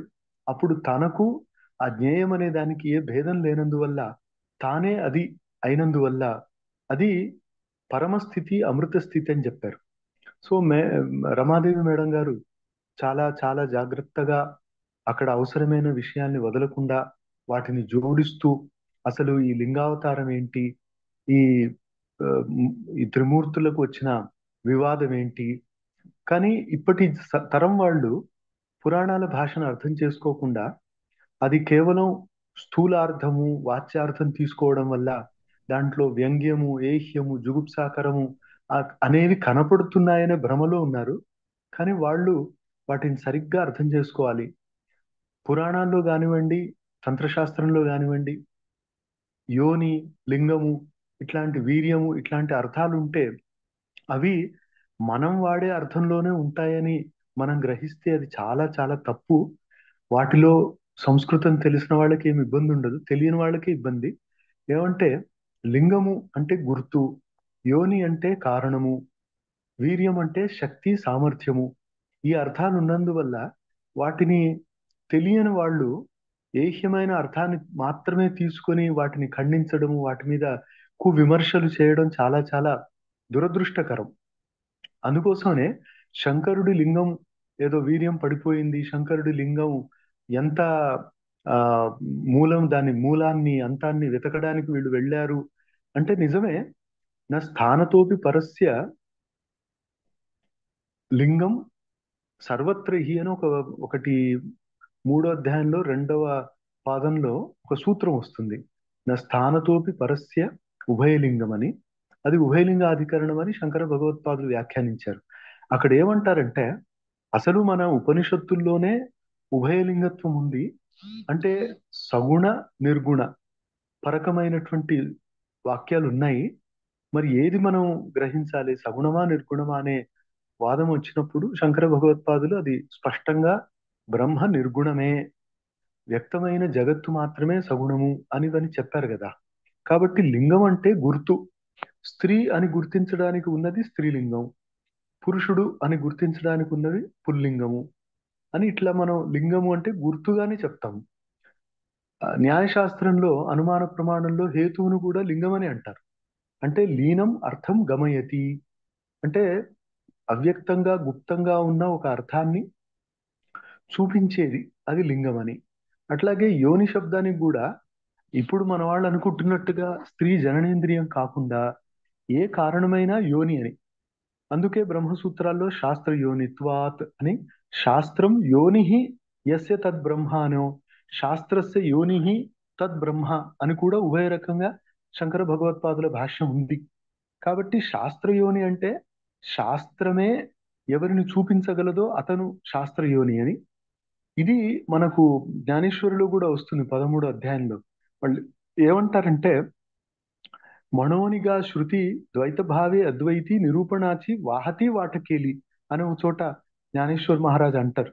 అంటే అసలు ఇది ఒక గుర్తు, ఇలా చూపించడానికే ప్రయత్నం చేస్తుంది వేదమని. కాబట్టి ఇది శాస్త్రము బ్రహ్మకి ఒక ఒక గుర్తు అన్నమాట. అట్లా ఒక అర్థము. లేదు శాస్త్రానికి మూలము బ్రహ్మ అనేది ఒక అర్థం. ఈ రెండు అర్థాలు శంకర భగవత్పాదులే చూపించారు. కాబట్టి మనము ఈ మన వాడుకలో ఉన్న అర్థాలే పురాణాల్లో వేదాల్లో ఆ శబ్దాలకి అని గ్రహిస్తే మనకు ఆ మన జీవితం చరితార్థం కాదు అని నా భావన. అందుకనే వేదం అనేది ఒకటి సరిగ్గా పట్టుకోగలిగితే దానిని విస్తరించి ఇవన్నీ కూడా ఈ ఇతిహాస పురాణాలు ఎలా వచ్చాయి, అసలు అవి వేదాన్ని విడవకుండా ఎలా చెప్తున్నాయి అని మనం తెలుసుకోగలం. ఈ రకంగానే మన ప్రాచీన మహర్షులు ఆచార్యులు ఈ వాంగ్మయాన్ని మనకు అందించే ప్రయత్నం చేశారు. ఏ వాంగ్మయమైనా మన జీవితాన్ని పరిపూర్ణం చేసి చరితార్థం చేయడానికే తప్ప మనల్ని భ్రష్టు పట్టించడానికో మనని అసన్మార్గంలోకి తీసుకెళ్ళడానికో అయితే కాదు. కాబట్టి మనం ఈ తరంలో ఈ అర్థాన్ని జాగ్రత్తగా గమనిస్తూ మన జీవితానికి అన్వయించుకుంటూ ముందుకెళ్లాలని ఒక గొప్ప సందేశం ఈ పురాణ వ్యాఖ్యానమాల ద్వారా మనకు అందుతుంది. మన ఆచార్యులందరూ కూడా చాలా చక్కగా పరిశ్రమించి ఆయా విషయాలను మనకు అందించే ప్రయత్నం చేస్తున్నారు. ఆ మార్గంలోనే ఈరోజు ఆచార్య రమాదేవి గారు సాహిత్యాన్ని రోజు ఆస్వాదిస్తున్నవారు. సో వారి జీవితం చాలా చక్కగా ఈ శాస్త్రము తర్వాత సాహిత్యము ఈ రసాన్ని గురవడంలోనే గడిచిపోతుంది. ఎందుకంటే వారింట్లోనే సాక్షాత్తు నీలకంఠుల వారు ఉన్నారు. కాబట్టి ఆ అదృష్టం ఉన్నవారు చాలా చక్కగా మనకి ఈరోజు ఆ విషయాన్నిన్నిటిని అందజేశారు. వారికి మన సంస్కృత పరిషత్ పక్షాన విశేషంగా ధన్యవాదాలను అందిస్తూ ఆ మీ అందరూ కూడా ఒకటి జిజ్ఞాసతో, రెండు సంస్కృత పరిషత్తును ప్రేరేపించడం అనే ఒక దీన్ని ఉత్సాహపరిచే ఉద్దేశం సత్సంకల్పంతో, మూడవది ఒక చక్కటి విషయాన్ని ఈరోజు మనం గ్రహించగలము అని ఆ భావనతో మీరు ఇక్కడ వ్యాఖ్యానమాలలో ఉంటూ ఉపస్థితులై మమ్మల్ని ప్రోత్సహిస్తున్నందుకు మీకు చాలా చాలా ధన్యవాదాలు. ఇక కార్యక్రమాన్ని మన సంతోష్ కుమార్ జోషి గారు కొనసాగిస్తారు. నమస్కారం అండి.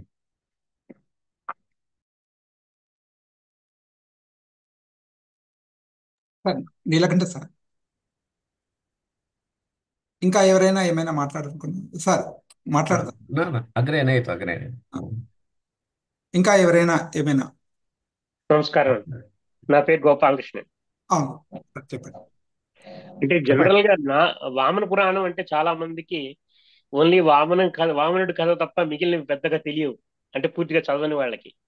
కానీ ఇందులో శివుడి గురించి అంత బాగా ఆవిడ చెప్పింది తర్వాతే మాకు బాగా తెలిసింది ఇదంతా ఉందని దాంట్లో కథలో.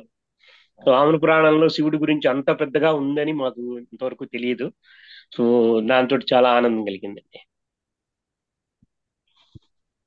ఇదాनीन्तनकाले प्राच्यपाश्चात्यविमर्शकेषु अन्यतमा अस्ति रमादेव्याः ज्येष्ठा स्वसा पद्मजा अत्र विराजते। वयं किञ्चित् श्रोतुमिच्छामः तस्याः मुखात्। పద్మా గారండి. హలో, yes, వినిపిస్తుందా? శృణుమः. నాకు సంస్కృతం అర్థమైనందుకే ఫస్ట్ సంతోషపడుతున్నాను మీరు అడిగింది. అందరికీ నమస్కారం. చాలా బ్యూటిఫుల్ గా మాట్లాడింది మా సిస్టర్. చాలా విపులంగా, అసలు ఆల్ఫాబెట్స్ తెలియని వాళ్ళకు కూడా అర్థమయ్యేటట్లు, మళ్ళీ అందులో పిహెచ్డి చేసిన వాళ్ళు కూడా రిలేట్ చేసుకోగలిగినట్లు మాట్లాడింది తను. తను చాలా మాట్లాడింది అంతకుముందు చాలాసార్లు. నేను వినడం ఇది మొదటిసారి కాబట్టి I'm overjoyed, really happy, enjoyed. తర్వాత తను ఇచ్చిన ఎగ్జాంపుల్స్, శ్లోకాలు మొదటి నుంచి తను ఎస్టాబ్లిష్ చేసింది, తను చెప్పదలుచుకున్న దాన్ని ఎట్లా ఇనిషియేట్ చేసింది, తర్వాత దాన్ని ఎట్లాగా ఎక్స్ప్లెయిన్ చేసింది, ఎట్లా ముక్తాయించింది, everything was so beautiful and so professionally done. అసలు ఆయన మధుసూదన్ గారే అంత మెచ్చుకున్నారంటే ఇంకా నేను మాట్లాడడం అనవసరం. ఆయన తర్వాత మాట్లాడింది కూడా it has throne some other extra light on the topic. చాలా అదృష్టంగా భావిస్తున్నాను ఇవన్నీ వినడం. మా చెల్లెలు ఇంత బాగా మాట్లాడిందని గర్వంగా కూడా ఉంది. అవకాశం ఇచ్చిన మధుసూదన్ గారికి, సంతోష్ జోషి గారికి, మా మా మరిది గారు నీలకంఠ శర్మ గారికి మాకు ఆ లింక్ పంపించి వినమని కాస్త జస్ట్ ఒక క్లూ లాగా ఇచ్చారు ఆయన. వీళ్ళందరికీ I'm very very happy. Thank you very much. We enjoyed it thoroughly. ధన్యవాదాలు. చాలా ముఖ్యంగా అండి హరిహర అద్వైతం గురించి మేడం స్పృశించడం అసలు తట్టడమే. ఇంట్లో వామనావతారంలో హరిహర అద్వైతం ఎలా వచ్చింది, అది చాలా ఐతిహాసికంగా ముఖ్యమైన విషయం అండి. అది దక్షిణ దేశంలోనే వచ్చింది. రకరకాల గ్రంథాల్లో హరిహరాద్వైతాన్ని చూపిస్తూ మనకు అసలు అయ్యప్ప ఆ తత్వమే రావడం హరిహరాద్వైతంగా. కాబట్టి అది వామన పురాణంలో ఎలా వచ్చిందని మేడం చాలా బాగా చూపించారు. అవి అసలు ఇవే ముఖ్యమైనవి. ఇలాంటి అంశాలను వదలకుండా మనకు అందజేశారు. బాగుందండి. వ్యాఖ్యానాన్ని గురించి అందరూ ప్రస్తావించారు కాబట్టి దీంట్లో ఇందాక మేడం ఏంటి అని అంటే పురాణం మిత్ర సంహితం అని చెప్పబడింది, కానీ పురాణాన్ని వారు కాంతా సమితంగా చేసి కావ్యంలాగా చక్కటి కథాకథన శైలితోటి వారు ప్రస్తావించారు. నిన్న మత్స్య పురాణంలో అంటే 4 ప్రశ్నల్లో ఒకటి కపాలిత్వం, శివునికి కపాలిత్వం ఎందుకు వచ్చింది అనేటువంటి ఒక ప్రశ్నకు అక్కడ కూడా ఉంది సమాధానం. ఇక్కడ కూడా ఈరోజు మేడం గారు ప్రస్తావించారు. అంటే శివునికి కపాలిత్వం అనేటువంటిది ఎందుకు వచ్చింది అనేటువంటి ఒక విషయాన్ని మేడం గారు ఈరోజు అదే ఒక్క నిమిషం అండి, కంప్లీట్ చేసిన తర్వాత 2 నిమిషాలు అహల్య గారు అయితే కథాకథ వారి సరళమైనటువంటి శైలిలో చక్కనైనటువంటి విషయాలు, పురాణంలో ఉన్నటువంటి అనేకమైన విషయాలను ప్రస్తావించారు. ప్రధానంగా వామన ఘట్టాన్ని అద్భుతంగా వివరించినందుకు సంస్కృత పరిషత్ పక్షాన, సభా పక్షాన హృదయపూర్వకమైనటువంటి ధన్యవాదాలను సమర్పిస్తున్నాను. అదేవిధంగా మహామహోపాధ్యాయ పురుషోత్తమ శర్మ గారు, మా గురువు గారు, తర్వాత నిదేశకులు పిన్నా మధుసూదన్ గారు చక్కనైనటువంటి, అంటే పురాణాల్లో ఉన్నటువంటి ప్రస్తుతం అదే కావాల్సినటువంటి విషయం అండి. అంటే మనకు బుద్ధికి తోచినట్టుగా మాట్లాడడం అనేటువంటిది, కాబట్టి వాస్తవికమైనటువంటి ఆ శబ్దాలకు ఉన్నటువంటి అర్థాలను తెలుసుకొని మాట్లాడితే బాగా ఉంటుంది. కాబట్టి అలాంటి చక్కనైనటువంటి గూఢమైనటువంటి అర్థాలను వారి భాషల్లో వివరించారు. వారికి కూడా హృదయపూర్వకమైనటువంటి ధన్యవాదాలను. అదేవిధంగా ఆచార్య కె నీలకంఠ మహోదయులు, అదే విధంగా చాలామంది ఆ, పెద్దవారందరూ కూడా ఉపస్థితులయ్యారు. అందరికీ కూడా సంస్కృత పరిషత్ పక్షాన అహల్య కిమపి వివక్షతి. హృదయపూర్వకమైనటువంటి ధన్యవాదాలు సమర్పిస్తున్నాను. అహల్య గారు ఏదో మాట్లాడాలనుకుంటే మాట్లాడండి. तत्र उपस्थितेभ्यः सर्वेभ्यः गुरुजनेभ्यः नमांसि भूयांसि अहम् अहल्य आ, గురుదేవ నమస్సుమాంజలి, గురుమూర్తి నమస్సుమాంజలి. నాకు అమ్మ స్టార్టింగ్ లో మీరు చెప్పిన స్టార్టింగ్ నుంచి ఎండింగ్ వరకు గంగా ప్రవాహంలో సాగిన మీ ప్రవాహంలో నాకు నచ్చింది ఏంటంటే, అంటే నేను మాకు తెలుసుకుంది రెండు విషయాలు ఉన్నాయి. ఒకటేమో యమున కాళింది ఎట్లా అయిందనేది తెలుసుకున్నాను లాస్ట్ లో. స్టార్టింగ్ లో ఆ, శీతాకాలం అయిపోయి ఎండాకాలం వచ్చే మూమెంట్ లో ఆ ఈ ఎండను ఎలా భరించాలి మనము, ఒక ఇల్లు కట్టరాదా అని అమ్మవారు అన్నప్పుడు, స్వామి నేను అరణ్యవాసిని అంటారు కదా, అప్పుడు అమ్మ మారు మాట్లాడకుండా ఆయన వెనకాల వెళ్ళిపోతారు. అది ఎంత అద్భుతంగా ఉందమ్మా. ఈ కాలానికి గనక స్త్రీలందరూ ఆ మాటను శిరసా వహిస్తే గొడవలే ఉండవు కుటుంబాల్లో. సర్వే జన సుఖిన అభ్యం అంటారు కదా, అట్లా ఉంటుంది కదా. అందుకని మీరు అప్పుడప్పుడు ఈ పురాణాలన్నీ వినిపిస్తూ ఉండాలి ఇప్పుడు ఉన్న ఈ లోకానికని నా అభిప్రాయం. Thank you. ఉదయం 11 గంటలకు ఆ, బ్రహ్మవైవర్త పురాణం, ఈ పురాణాన్ని గురించి డాక్టర్ కె లక్ష్మి గారు వ్యాఖ్యానిస్తారు. కాబట్టి అందరూ కూడా సకాలంలో ఉపస్థితులై ఆ, వినాల్సిందిగా, సభను విజయవంతం చేయాల్సిందిగా ప్రార్థన. శాంతి మంత్రంతో సభను సమాప్తం చేద్దాం. సర్వే భవంతు సుఖినః, సర్వే సంతు నిరామయాః, సర్వే భద్రాని పశ్యంతు, మా కశ్చిత్ దుఃఖభాగ్ భవేత్. ఓం శాంతి శాంతి శాంతి. నమస్తే, ధన్యవాదాలు. సార్ నమస్కారం సార్. ఎందుకంటే సార్ నమస్కారం శ్రీనివాస్, నమో నమః. సార్. శుభాషి.